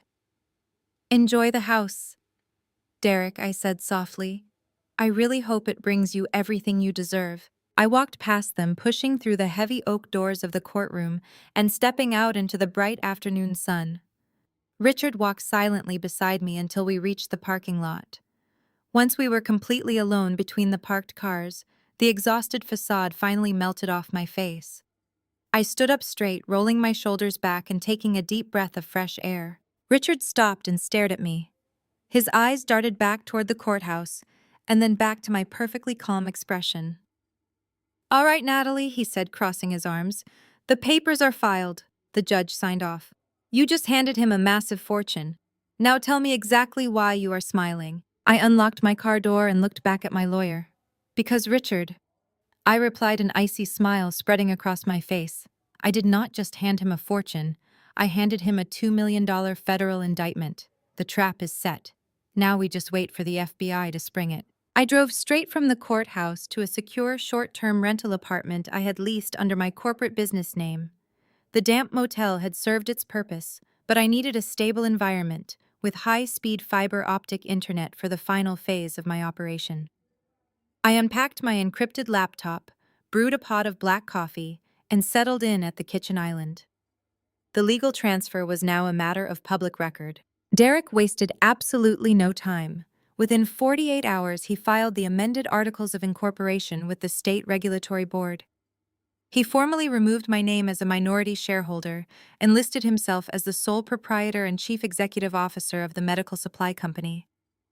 He was so incredibly eager to erase my existence from his professional life that he paid the premium state fees to expedite the paperwork. By claiming total and exclusive ownership, Derek legally absorbed every single historical liability attached to the company. In the eyes of the federal government, there was no longer a messy marital dispute over who controlled the counterfeit inventory or the laundered cash. There was only Derek. He was now the sole captain of a rapidly sinking ship. To celebrate his absolute victory, Derek threw a massive dinner party. He did not host it at our house. He rented out the private VIP room at an exclusive high-end steakhouse downtown. I knew exactly where they were because my sister Naomi could never resist the urge to brag. She posted a live video on her social media feed. I watched the footage on my screen. There was Derek raising a glass of incredibly expensive champagne, looking like a billionaire. There was Jamal slapping him on the back, his face glowing with smug satisfaction. But while they were drinking champagne and eating premium steak, I was watching the digital tripwires I had carefully set. As the newly minted sole owner, Derek immediately went to the bank the next morning to finalize the transfer of my stolen funds. My backdoor access into his corporate ledger showed a massive financial movement. He transferred the $450,000 from the frozen joint account directly into his private offshore holding account, and the digital signature authorizing that massive international wire transfer belonged to Jamal. That was the final nail in their legal coffin. By moving those funds after a family court judge had finalized the asset division based on their perjured testimony, they elevated their crime from simple wire fraud to a highly coordinated conspiracy to defraud a federal court. And then the first invisible domino fell. Vanguard Capital is the predatory private equity firm that held the forged $2 million commercial loan on the house. Firms like Vanguard employ automated risk assessment algorithms to monitor their massive investments. When Derek registered his new corporate structure and aggressively moved $500,000 offshore, it triggered a routine automated credit sweep. A normal local bank would just update their files and move on. But Vanguard Capital immediately flagged the sudden and aggressive corporate restructuring. I watched the digital ping hit Derek's credit profile. Vanguard reached out to the local bank to manually verify the collateral on the house. They reached out directly to Jamal's branch. Jamal, being the arrogant manager, intercepted the inquiry. He manually confirmed the collateral and verified the forged notary stamp of his subordinate. He actively lied to a ruthless private equity firm to cover for his brother-in-law. Jamal had just committed commercial banking fraud against an institution with $1 billion legal department. Vanguard Capital would not just call the police when they found out. They would send an army of corporate litigators to completely decimate the bank. Meanwhile, the Internal Revenue Service had quietly opened an active case file. When a forensic accountant submits a whistleblower tip with airtight evidence, the federal government does not mess around. A discreet digital ping registered on Derek's corporate tax portal. It was an audit flag. The Criminal Investigation Division was quietly pulling his tax returns for the past 3 years. Derek thought he had won an empire. He went to a luxury dealership and bought a brand new imported sports car. He signed a new commercial lease for a massive corner office in the financial district. He was rapidly expanding his counterfeit supply chain, ordering 3 new shipping containers of defective surgical screws from an overseas manufacturer to meet the demands of his hospital contracts. Every single dollar he spent was a dollar he did not actually have. Every new supply contract he signed was just another count of federal fraud added to his impending indictment. I sat in my quiet apartment sipping my coffee and watching the digital markers light up my screen one by one. I did not need to lift a single finger to destroy him. I just had to sit back and watch the arrogant King of Ashes enthusiastically build his own throne. 4 weeks passed in absolute silence. In the world of federal investigations, silence is never empty. It is the sound of a tightening noose.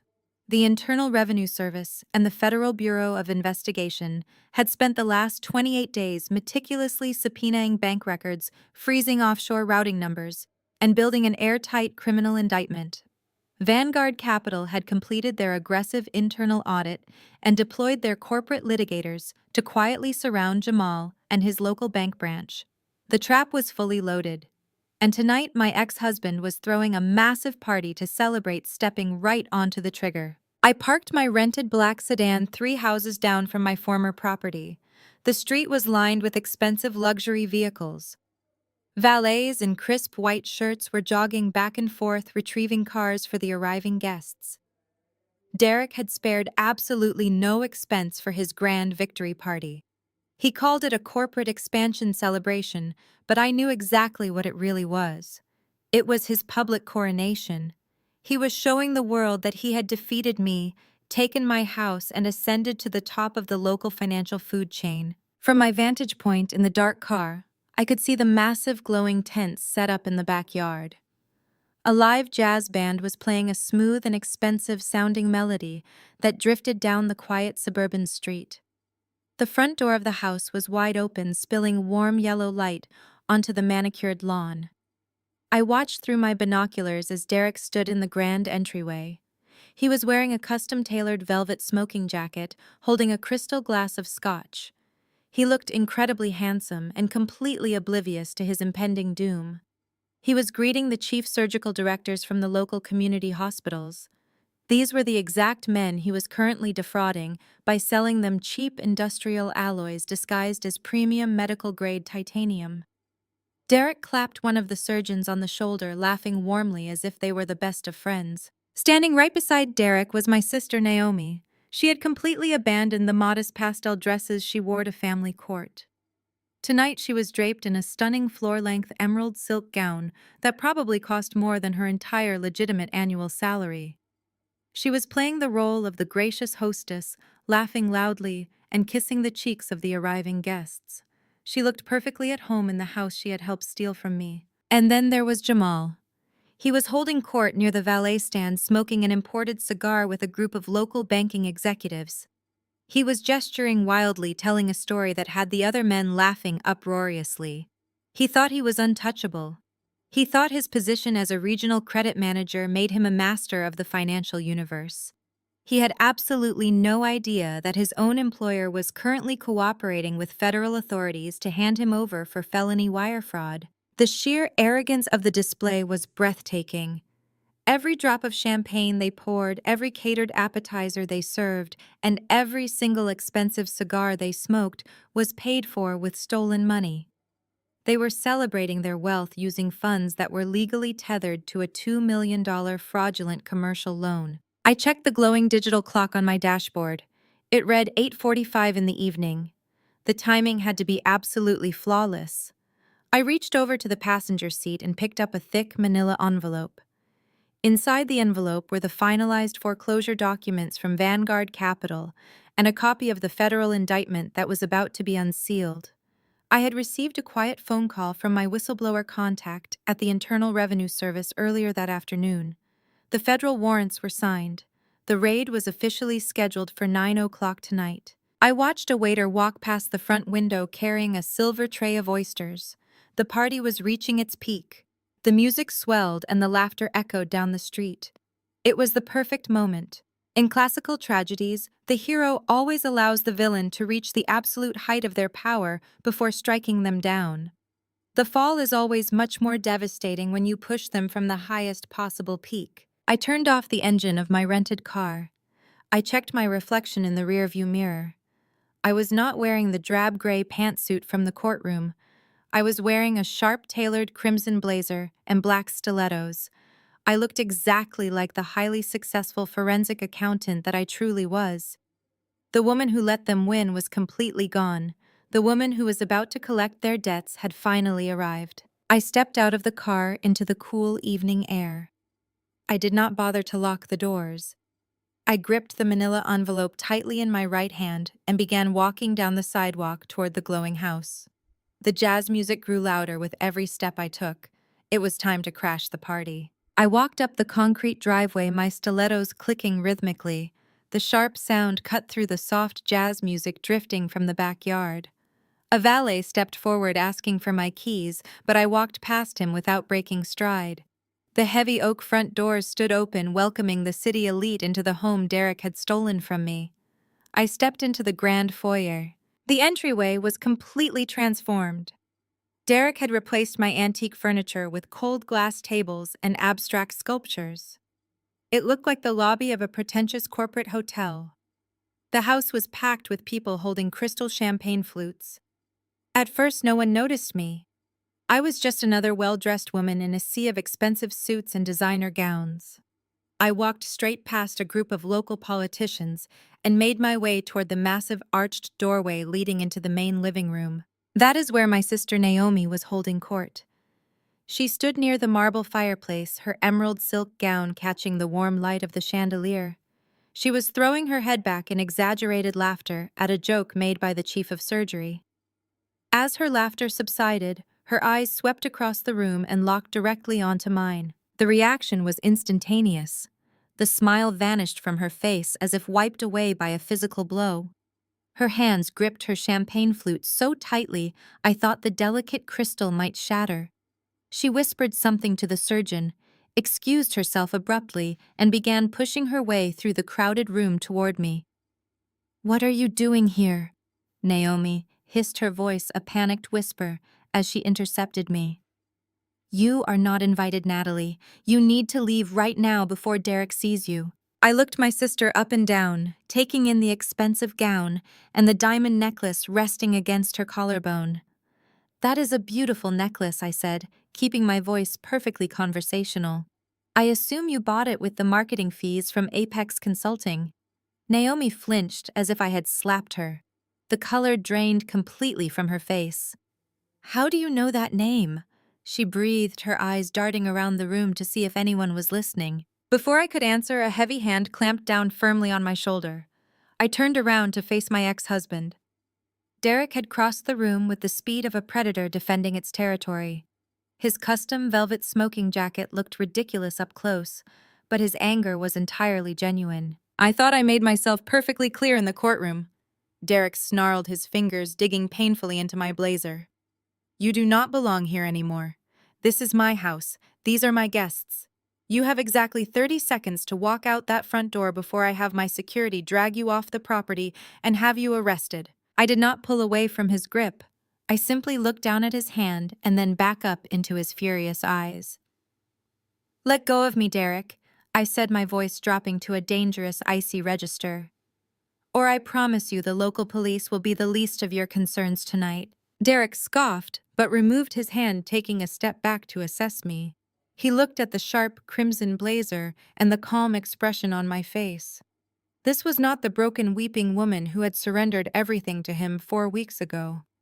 He was confused, but his massive ego quickly overrode his caution. "You are pathetic, Natalie," he sneered, crossing his arms. "You could not handle losing, so you came here to make a scene in front of the hospital directors. You want to ruin my celebration because you are jealous. Well, it is not going to work. I own the business. I own the real estate. You signed the papers." He raised his hand, snapping his fingers to signal a security guard standing near the front door. The guard immediately began pushing through the crowd toward us. Several guests had stopped talking and were now staring openly at the confrontation. The smooth jazz music from the backyard seemed to fade into the background as the tension in the room escalated. "I am not here to make a scene, Derek," I said, raising the thick manila envelope I had been holding at my side. "I simply came to deliver your housewarming gift. I figured you would want to open it before your other guests arrive." Derek narrowed his eyes, looking at the envelope. What other guests, he demanded. I glanced up at the antique grandfather clock standing in the corner of the hallway. It was exactly 8:57 in the evening. "Just a few friends from the federal government," I replied, flashing him a bright, predatory smile. Derek let out a loud, forced laugh that echoed through the silent living room. He looked around at his wealthy guests, trying to brush off my statement as the ravings of a bitter ex-wife. "You are completely delusional, Natalie," he said, shaking his head. "Federal government. Are you really trying to scare me with empty threats in front of the chief of surgery?" I did not smile. I reached into the thick manila envelope and pulled out a certified copy of the Vanguard Capital Audit Report. I turned slightly and held it up so the hospital directors standing nearby could see the bold red lettering. "This is not an empty threat, Derek," I said, projecting my voice over the soft jazz music. "This is a formal notice of foreclosure and asset seizure from Vanguard Capital, the private equity firm you used to secure a $2 million commercial loan. The same loan you acquired by forging my signature on the deed to this house." A murmur rippled through the crowd. Jamal, who had been smoking his cigar by the valet stand, suddenly pushed his way through the crowd, his eyes wide with panic. "What are you talking about?" Naomi demanded, her voice trembling. "Derek owns this house free and clear. He showed me the court order. He owns the debt, Naomi." I corrected her. "He assumed 100% of the liabilities when he signed that settlement agreement. And unfortunately, he also assumed total ownership of a medical supply company that is completely bankrupt." "That is a lie," Derek shouted, taking a step toward me. His face flushed a deep, angry red. "My company is highly profitable. I just secured 3 new hospital contracts this morning." I turned to face the chief of surgery, who was standing completely frozen. "Dr. Evans," I said, speaking directly to him, "I strongly suggest you halt all scheduled orthopedic surgeries at your hospital immediately. The surgical screws Derek has been selling you are not premium medical-grade titanium. They are cheap industrial alloys imported from overseas. He has been overcharging your hospital by 70% and pocketing the difference. The proof is in his handwritten shadow ledgers, which are currently sitting on the desk of an investigator at the Internal Revenue Service. The color drained instantly from Dr. Evans' face. He looked at Derek with pure disgust. Industrial alloys, he repeated, his voice barely a whisper. You put those in my patients, Derek.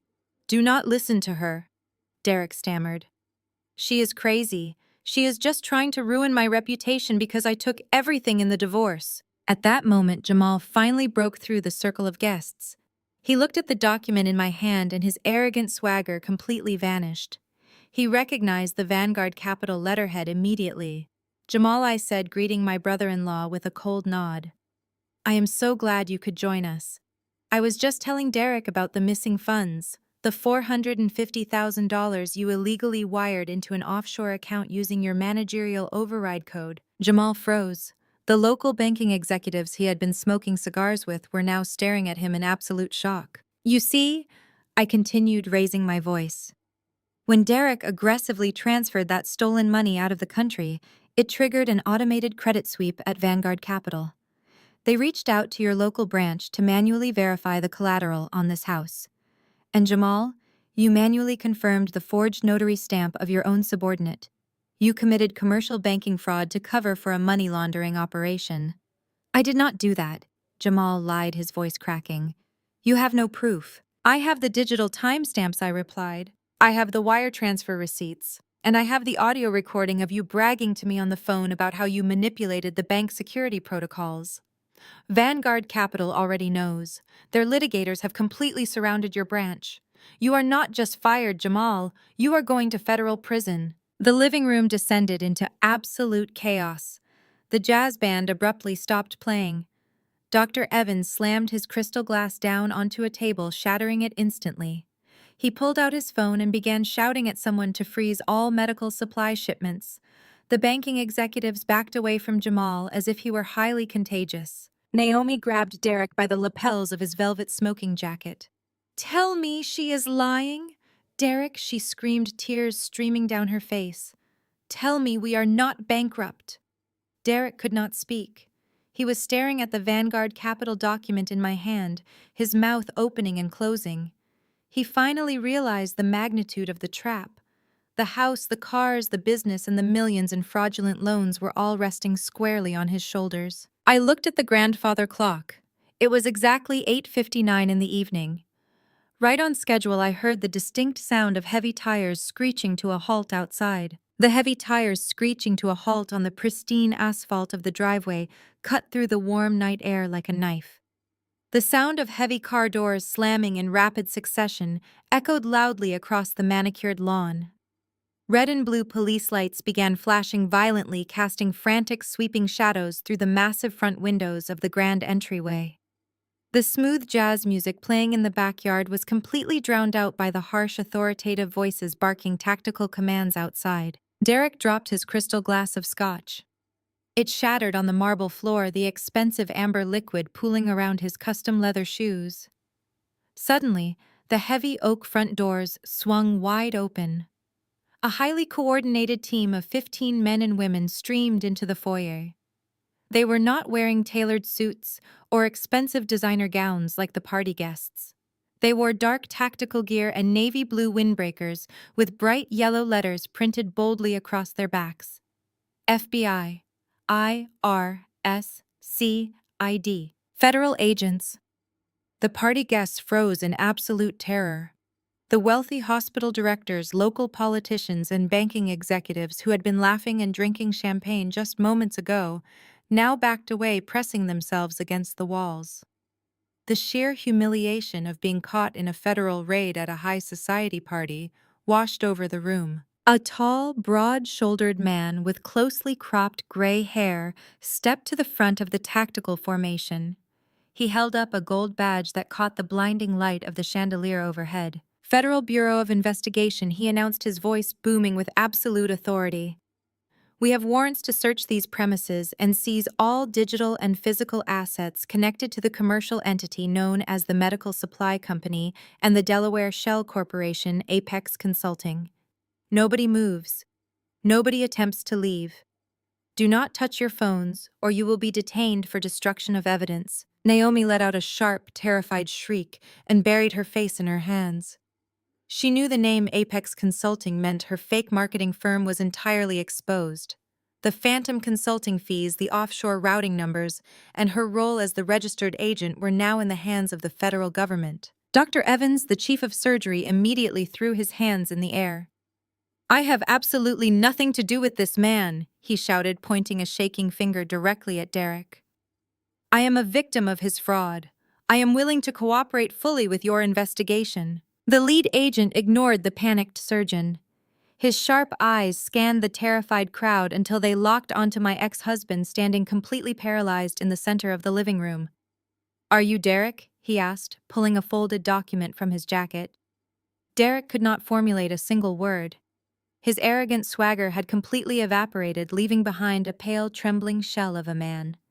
He nodded slowly, his eyes wide with disbelief. "Derek, you are the sole registered owner and chief executive officer of the medical supply company." "Correct," the agent asked, stepping closer to him. Derek looked over at me. He looked at the sharp crimson blazer I was wearing and the perfectly calm, satisfied expression on my face. The absolute horror of his situation hit him with the force of a runaway freight train. The divorce settlement. The aggressive transfer of assets. He had fought so hard to force me to sign away my rights to the company and the house. And by doing so, he had legally insulated me from this entire federal raid. He had painted a massive target squarely on his own back, absorbing every single ounce of criminal liability. "Yes," Derek whispered, his voice cracking pitifully. "I am the sole owner." "Then you are being formally served with a federal asset." "Freeze?" the agent stated, shoving the document against his chest. "The Internal Revenue Service Criminal Investigation Division is currently freezing all domestic and offshore accounts linked to your name and your businesses. We are seizing this property tonight as collateral for outstanding tax liabilities and penalties stemming from money laundering and gross tax evasion." Two agents immediately brushed past Derek and headed straight up the stairs, running toward his home office to secure his computers. Another group of agents headed toward the backyard to secure the perimeter and shut down the catering staff. "Wait," Derek pleaded, his hands shaking violently as he held the federal warrant. "This is a massive mistake. My ex-wife was the one who handled all the finances. She is a forensic accountant. She set all of this up to frame me." I smiled, stepping forward into the light. "Actually, Agent, I believe my name was completely removed from all corporate documents and property deeds 4 weeks ago." Derek filed the expedited paperwork himself. "I am simply a guest at his lovely housewarming party." The lead agent looked at me, then looked back at the official corporate registry attached to his clipboard. He nodded. "That is legally correct, ma'am.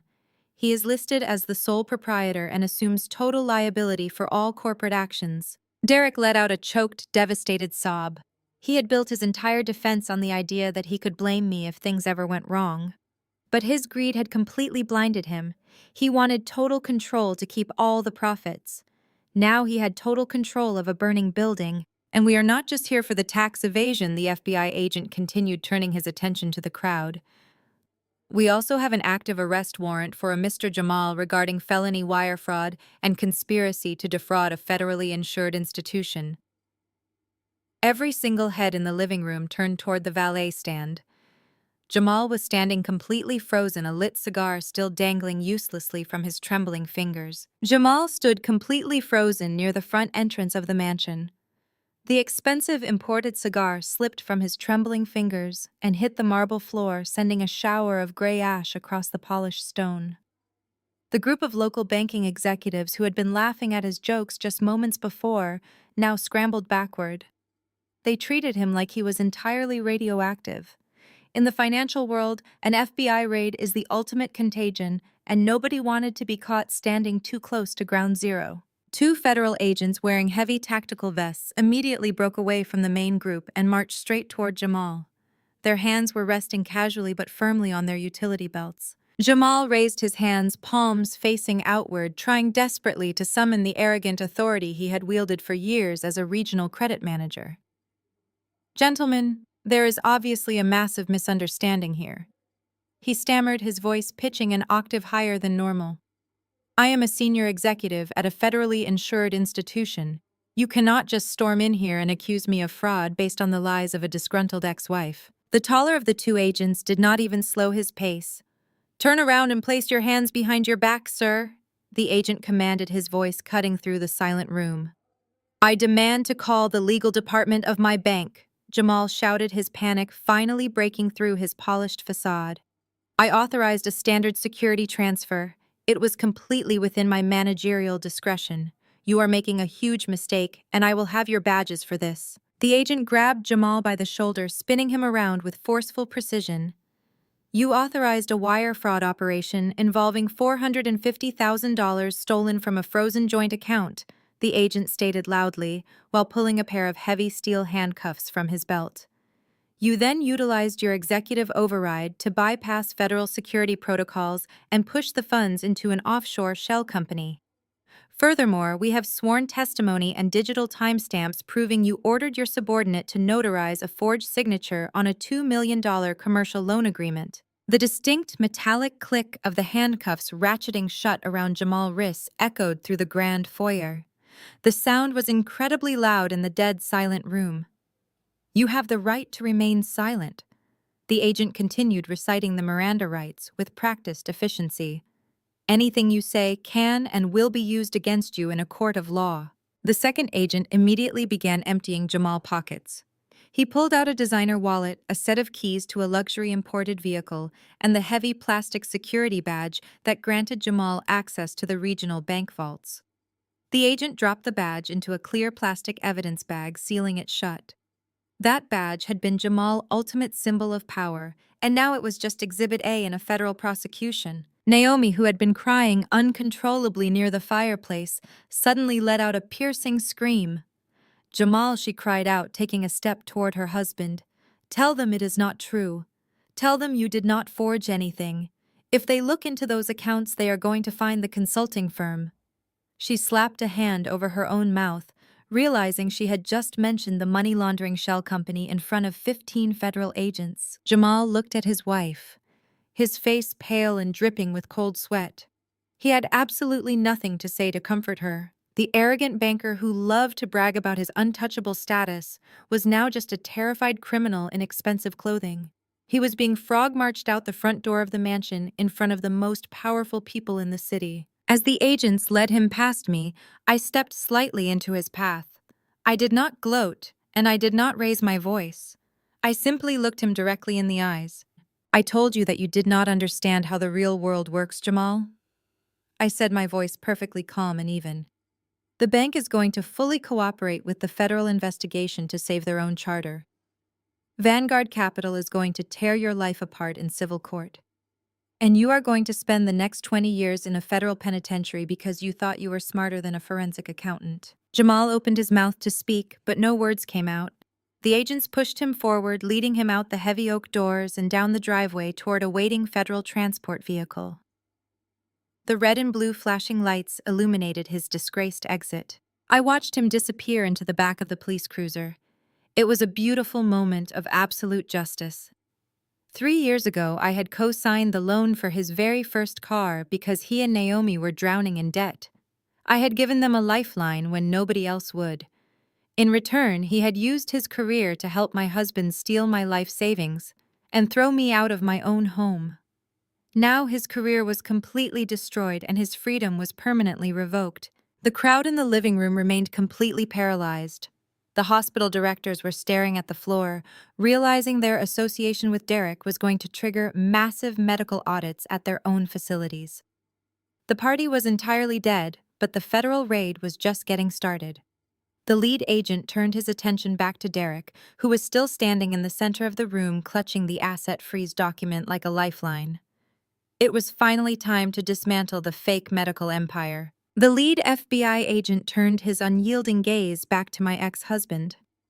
Derek was still standing in the center of the grand foyer, clutching the federal asset freeze document as if it might magically change its wording. Mr. Davis, the agent said, his voice devoid of any sympathy. Effective immediately, your commercial warehouses are being padlocked. Our tactical teams are currently at your distribution center, seizing all inventory, including the counterfeit surgical implants you imported. Your corporate bank accounts have been zeroed out, and your business license is formally suspended pending a federal grand jury indictment. Derek shook his head violently, stepping backward. You cannot do this, he pleaded, his voice echoing in the large room. I have shipments scheduled for tomorrow morning. I have hospital contracts to fulfill. If you shut down my operations, I will breach contract and Vanguard Capital will call in my commercial loan. I will lose everything. I stepped forward, my stilettos clicking softly on the marble floor. Derek, I said, drawing his frantic eyes toward me. Vanguard Capital already called the loan. When Jamal was arrested for confirming your forged notary stamp, they executed the immediate default clause. The private equity firm technically foreclosed on this property 4 hours ago. But because the Internal Revenue Service has priority over civil creditors, they are seizing the physical estate to cover your massive tax evasion penalties. You do not own a medical supply company anymore. You do not own a shell corporation. And you certainly do not own this house. 2. IRS agents emerged from the upstairs hallway, carrying heavy cardboard evidence boxes. The boxes were filled with Derek's custom-tailored suits, his expensive watches, and the physical financial documents he thought were safely hidden in his wall safe. Another agent walked out of the kitchen holding the key fob to the brand-new imported sports car Derek had bought just last week. The lead agent checked his heavy tactical watch. Mr. Davis, you and any other residents of this property have exactly 10 minutes to gather essential toiletries and 1 change of clothing. After that, you will vacate the premises. The house will be sealed and padlocked by the federal government. Naomi let out a guttural sobbing wail. 10 minutes, she shrieked, looking down at her emerald silk gown and the diamond necklace resting on her collarbone. This is my home. All of my things are here. My expensive jewelry, my clothes, my life. Where are we supposed to go in the middle of the night? Derek suddenly spun around and grabbed Naomi by the shoulders, his fingers digging painfully into the expensive silk. Shut up, Naomi, he hissed, his face contorted in absolute rage. This is your fault. If you had just laundered the money correctly through the consulting firm, they would not have found the paper trail. You were supposed to be covering our tracks. A collective gasp rippled through the remaining party guests who were huddled near the front door. Derek had just openly confessed to money laundering in a room full of federal agents and hospital directors. The lead agent simply nodded to one of his deputies, who immediately pulled out a notepad and began writing down the spontaneous verbal confession. It was a spectacular implosion, when cornered rats will always turn and devour each other to survive. Derek had spent the last 4 weeks pretending to be a brilliant mastermind, but beneath the custom suits and the stolen cash, he was just a desperate fraud. He thought the legal system was a weapon he could use to crush me into submission. He never realized that in the hands of a forensic accountant, the law is an inescapable steel net. Derek and Naomi did not even have the dignity of packing a small bag. They were entirely paralyzed by the shock of losing everything in a matter of seconds. Federal agents began physically ushering the wealthy party guests out the front door, taking down their names and contact information for future grand jury subpoenas. The chief of surgery walked past Derek without making eye contact, his face pale with the realization of his own impending medical audits. Within 10 minutes, the grand housewarming party was completely dismantled. The smooth jazz band had packed their instruments and fled into the night. The catering staff was escorted off the property, leaving trays of expensive food untouched.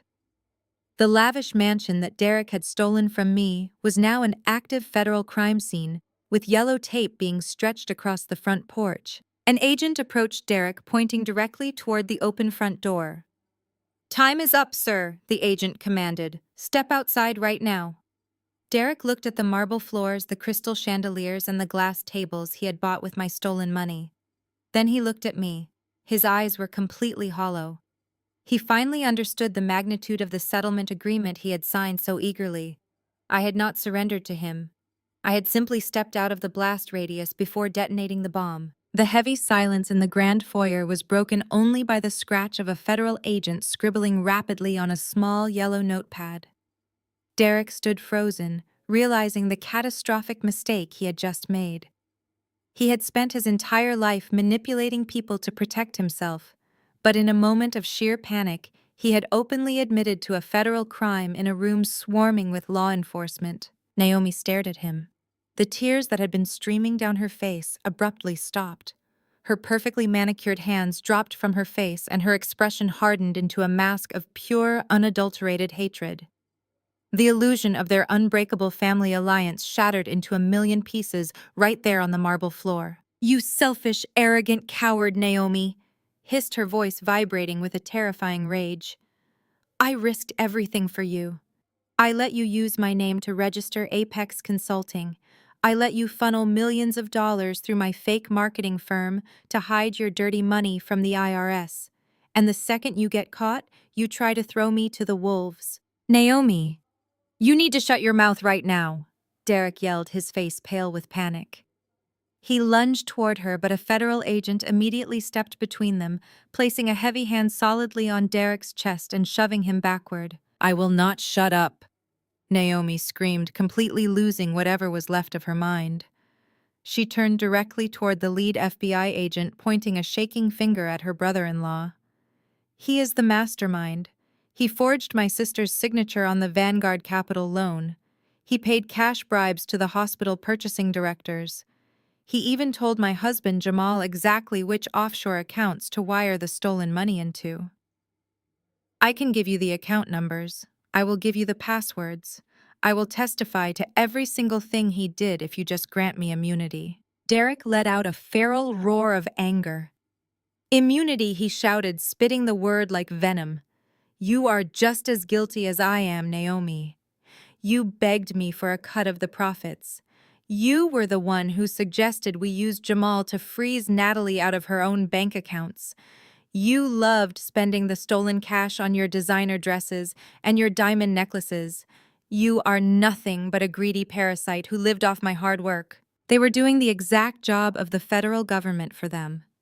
They were ripping each other apart, exposing every hidden detail of their criminal conspiracy in a desperate bid to save themselves. The agents did not even need to interrogate them. They just stood back and documented the spectacular implosion of a family built on greed and betrayal. The lead agent finally raised his hand, signaling for silence. "That is quite enough from both of you," he stated, his voice cutting through their screaming match like a blade. Your offer to cooperate will be noted by the federal prosecutor, but nobody is getting immunity tonight." The agent turned his cold gaze toward Derek. "Derek Davis, you are under arrest for conspiracy to commit wire fraud, money laundering, and tax evasion. Turn around and place your hands behind your back." Derek did not fight.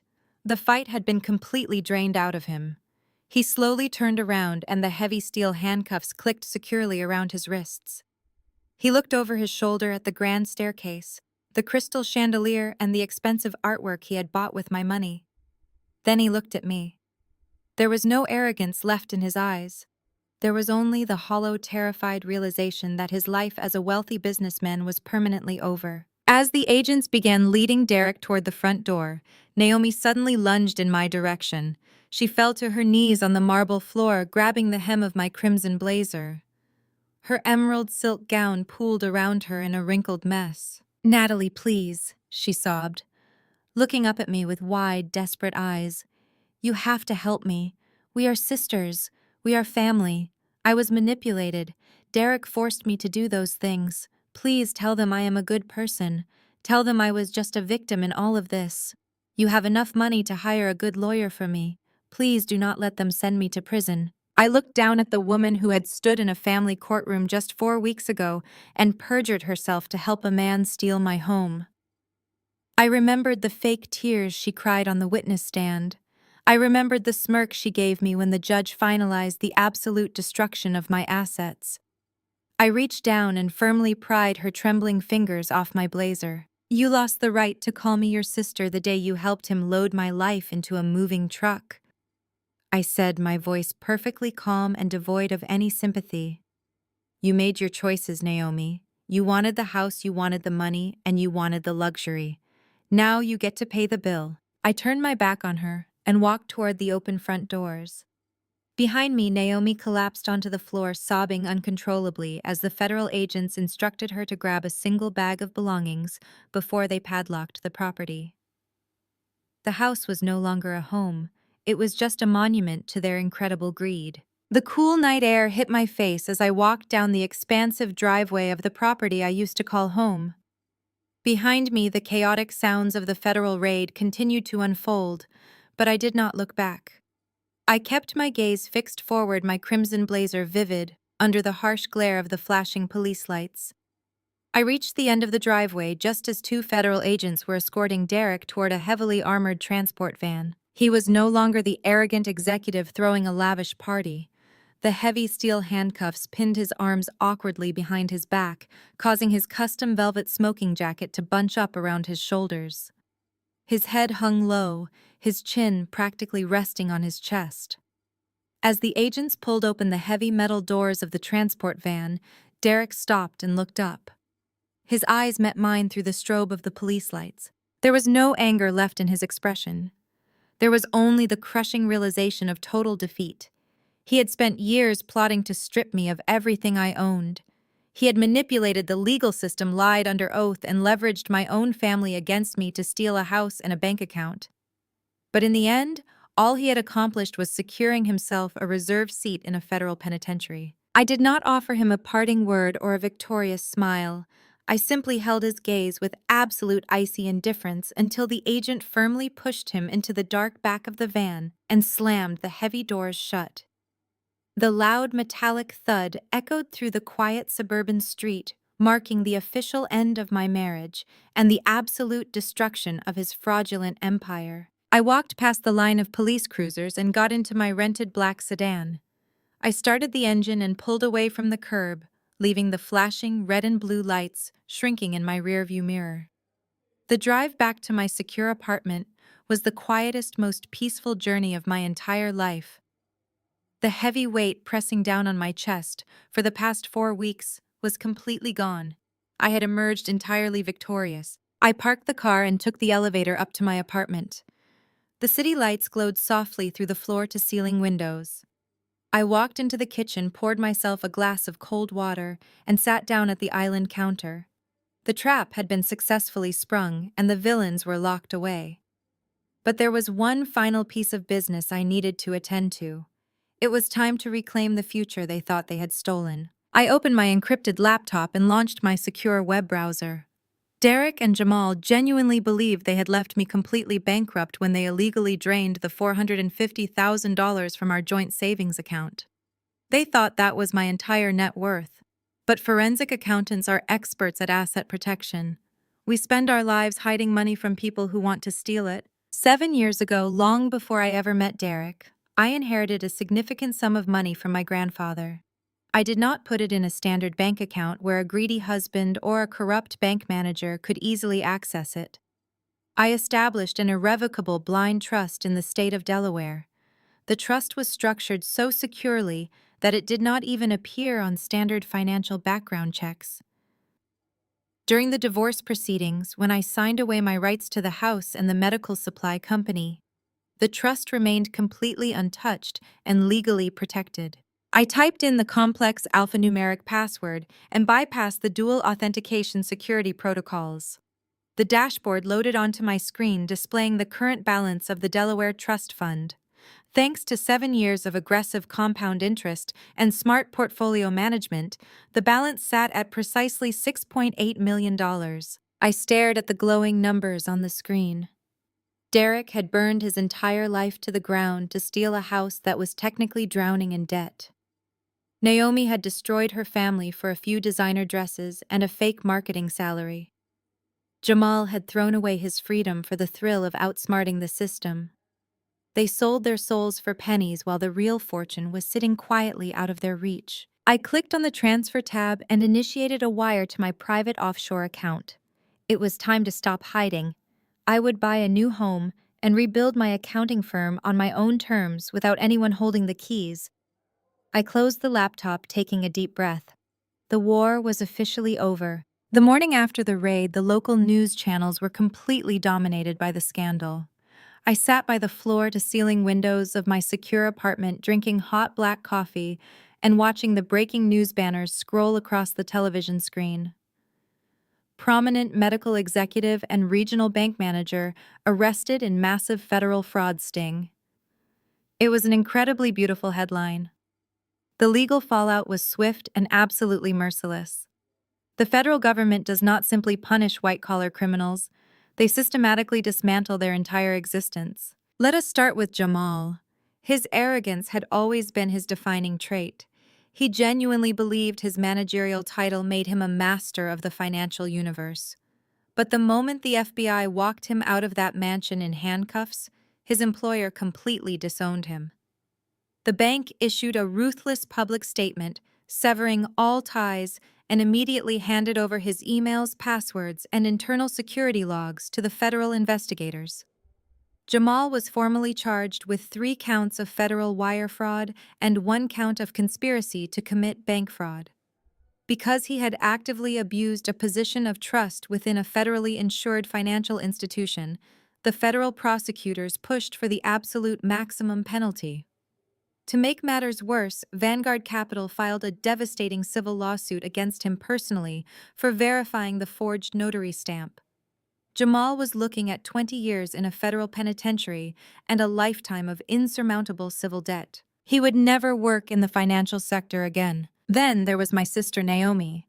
She had spent her entire adult life playing the helpless victim when it suited her and playing the wealthy, elite socialite when she had my stolen money to spend. During her initial interrogation, she frantically tried to turn state evidence against Derek.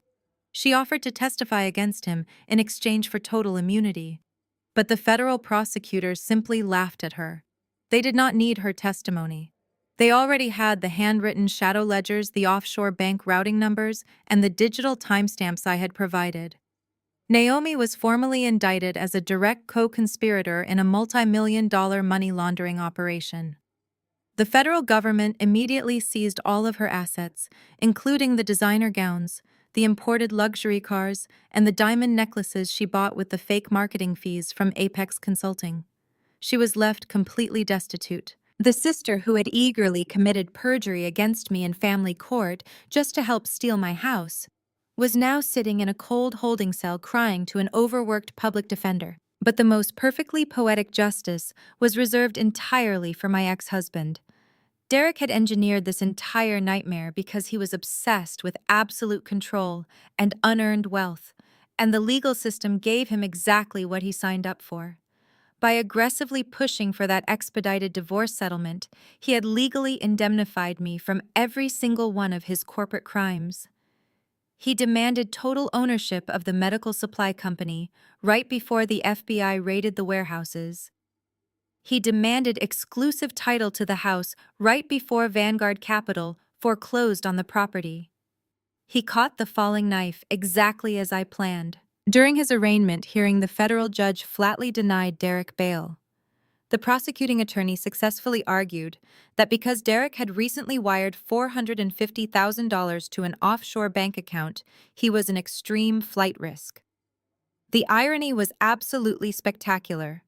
The very money he stole from my joint savings account was the exact evidence the judge used to keep him locked in a maximum security county jail while awaiting federal trial. The Internal Revenue Service officially liquidated the remains of his medical supply company to cover the massive tax evasion penalties.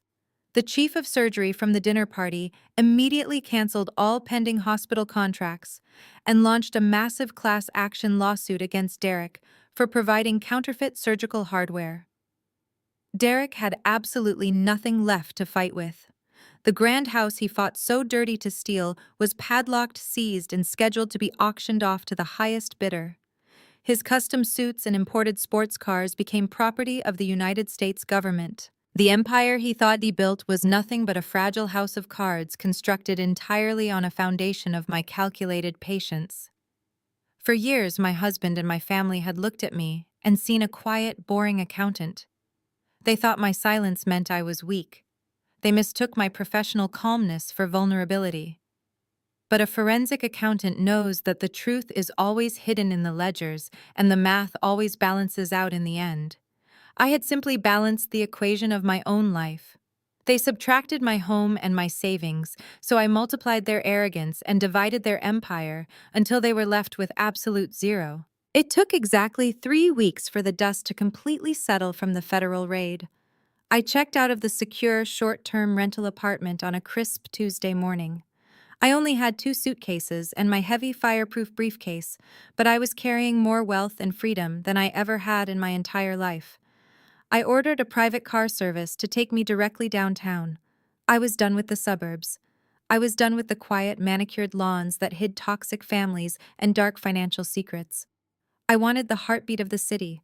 I wanted height and light and absolute impenetrable security. My new real estate agent was waiting for me in the lobby of a sleek glass tower overlooking the financial district. I had purchased the penthouse entirely in cash using the funds from my protected Delaware trust.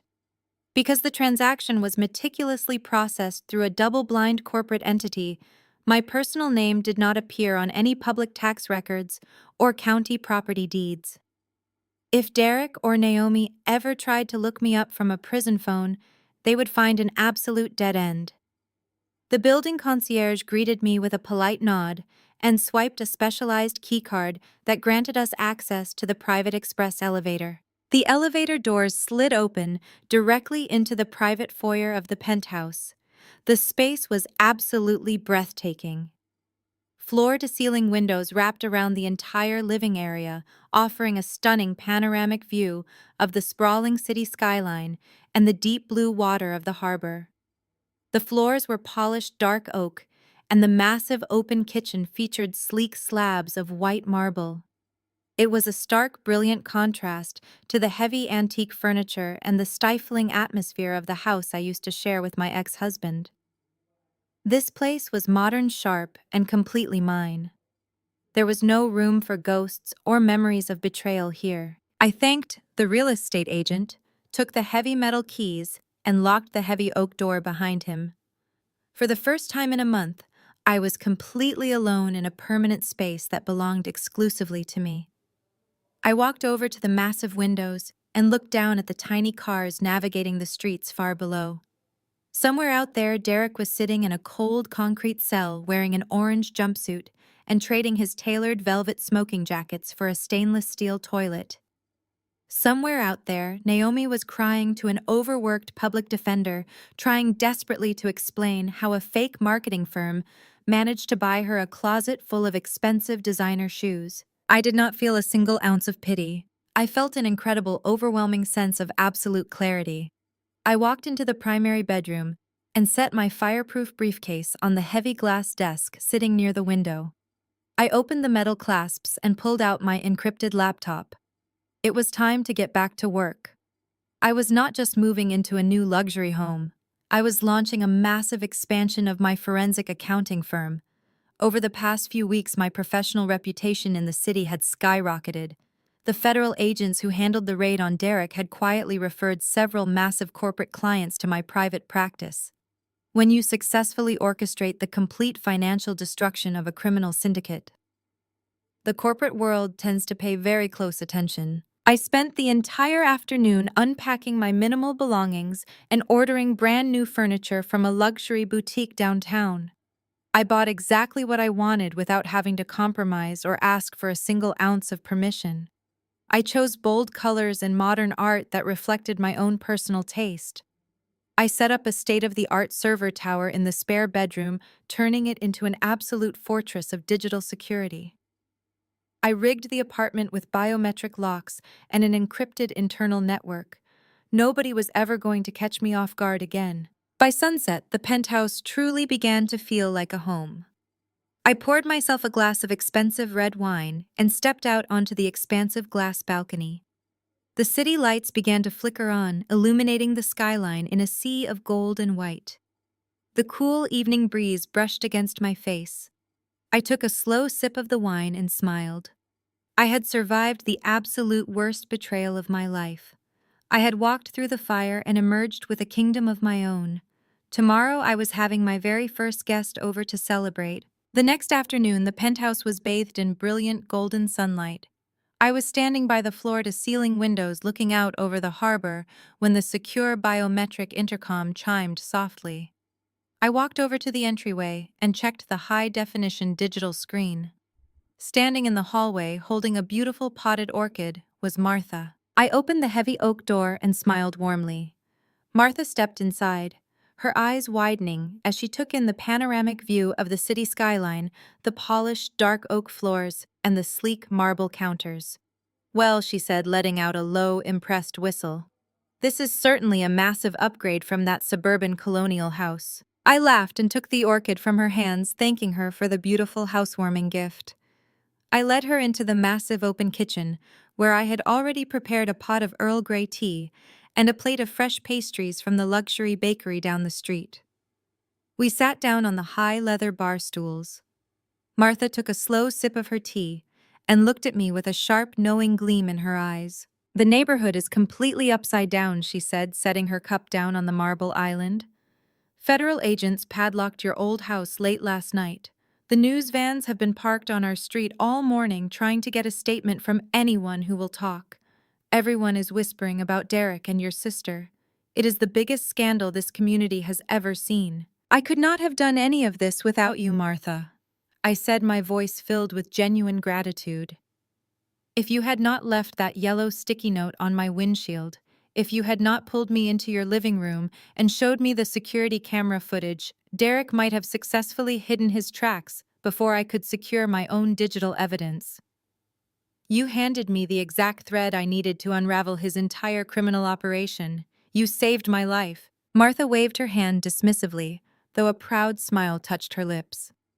"I spent 30 years working as a court clerk, Natalie. I have seen hundreds of arrogant men try to steal from intelligent women. I knew Derek was an absolute fraud the day he moved into that neighborhood. He walked around like he owned the world, but his eyes always looked desperate. I just needed you to see the truth for yourself." She looked around the brilliant sunlit penthouse. "So what happens now?" "Now," I said, leaning back in my chair, "I build everything exactly the way I want it. When people get married, they are constantly conditioned to merge everything. They merge their bank accounts, their properties, and their entire identities. They are taught to believe that love requires absolute financial surrender, but love should never require you to blindfold yourself. I spent years pretending not to see the red flags because I wanted to believe my husband and my sister had my best interests at heart. I ignored the cold, hard math of my own life just to keep the peace. But the absolute truth is that numbers never lie, and neither do actions. If someone truly loves you, they do not forge your name on a commercial loan document. If someone respects you, they do not conspire with your own family to drain your life savings while you are out of town. Society teaches us to forgive our family no matter what, simply because we share the same blood. But blood does not ever excuse betrayal. Toxic family members will use your loyalty as a weapon to strip you of your boundaries, your wealth, and your sanity. You have to become the forensic accountant of your own life. You have to pay close attention to the discrepancies. Notice when the effort they put in does not match the words they speak. Notice when your endless generosity is met with cold entitlement. And most importantly, never hand over the keys to your financial independence. Keep a separate account. Build a hidden fortress. Make sure that if the people you trust suddenly decide to burn your house to the ground, you have the capital to buy a penthouse the very next day. If you have ever had to walk away from a toxic marriage or a manipulative family, I want you to know that the guilt you feel right now will eventually fade. It will be replaced by a profound, unshakable peace. Do not ever be afraid to let them face the brutal consequences of their own actions. Sometimes the greatest act of self-love is simply stepping out of the way and letting the villains build their own cages. Let me know your own stories of survival and financial independence in the comments below. Hit the like button and subscribe to the channel if you believe in taking back your absolute power. Martha finished her tea and smiled at me, raising her porcelain cup in a silent toast to a beautiful future. I raised my own cup to meet hers, the crystal-clear sound ringing through the quiet apartment. The war was officially over. The ledgers were perfectly clear. My name is Natalie, and my books are finally balanced. The most profound lesson we can take from this story is that true power does not lie in loud arguments or immediate retaliation. When we are betrayed by the people we trust the most, our natural instinct is to fight back with anger and tears. We want to scream and prove that we are right. But as we saw through this journey, the most devastating weapon you can wield against toxic people is absolute silence and strategic patience. The villains in this story relied on manipulation and emotional chaos. They expected a messy fight over a house and a bank account. Instead, they were handed exactly what they asked for, and their own unchecked greed became their ultimate undoing. This teaches us that you do not always have to go to war with manipulative family members or deceitful partners. Sometimes the smartest move is to simply step out of the blast radius and let their own toxic choices catch up to them. Furthermore, this story highlights the undeniable importance of financial independence and self-reliance. You must understand the fine print of your own life. Do not let love or family loyalty blind you to red flags or convince you to hand over control of your security. When you build a fortress of independence, nobody can leave you homeless or bankrupt simply because they feel entitled to your success. Your intellect, your boundaries, and your self-worth are your greatest protectors. Take a close look at the relationships in your life and ensure you are never giving away the keys to your own survival. Please share this video with anyone who needs the courage to walk away from a toxic situation and hit the subscribe button to join our community of strong, independent survivors.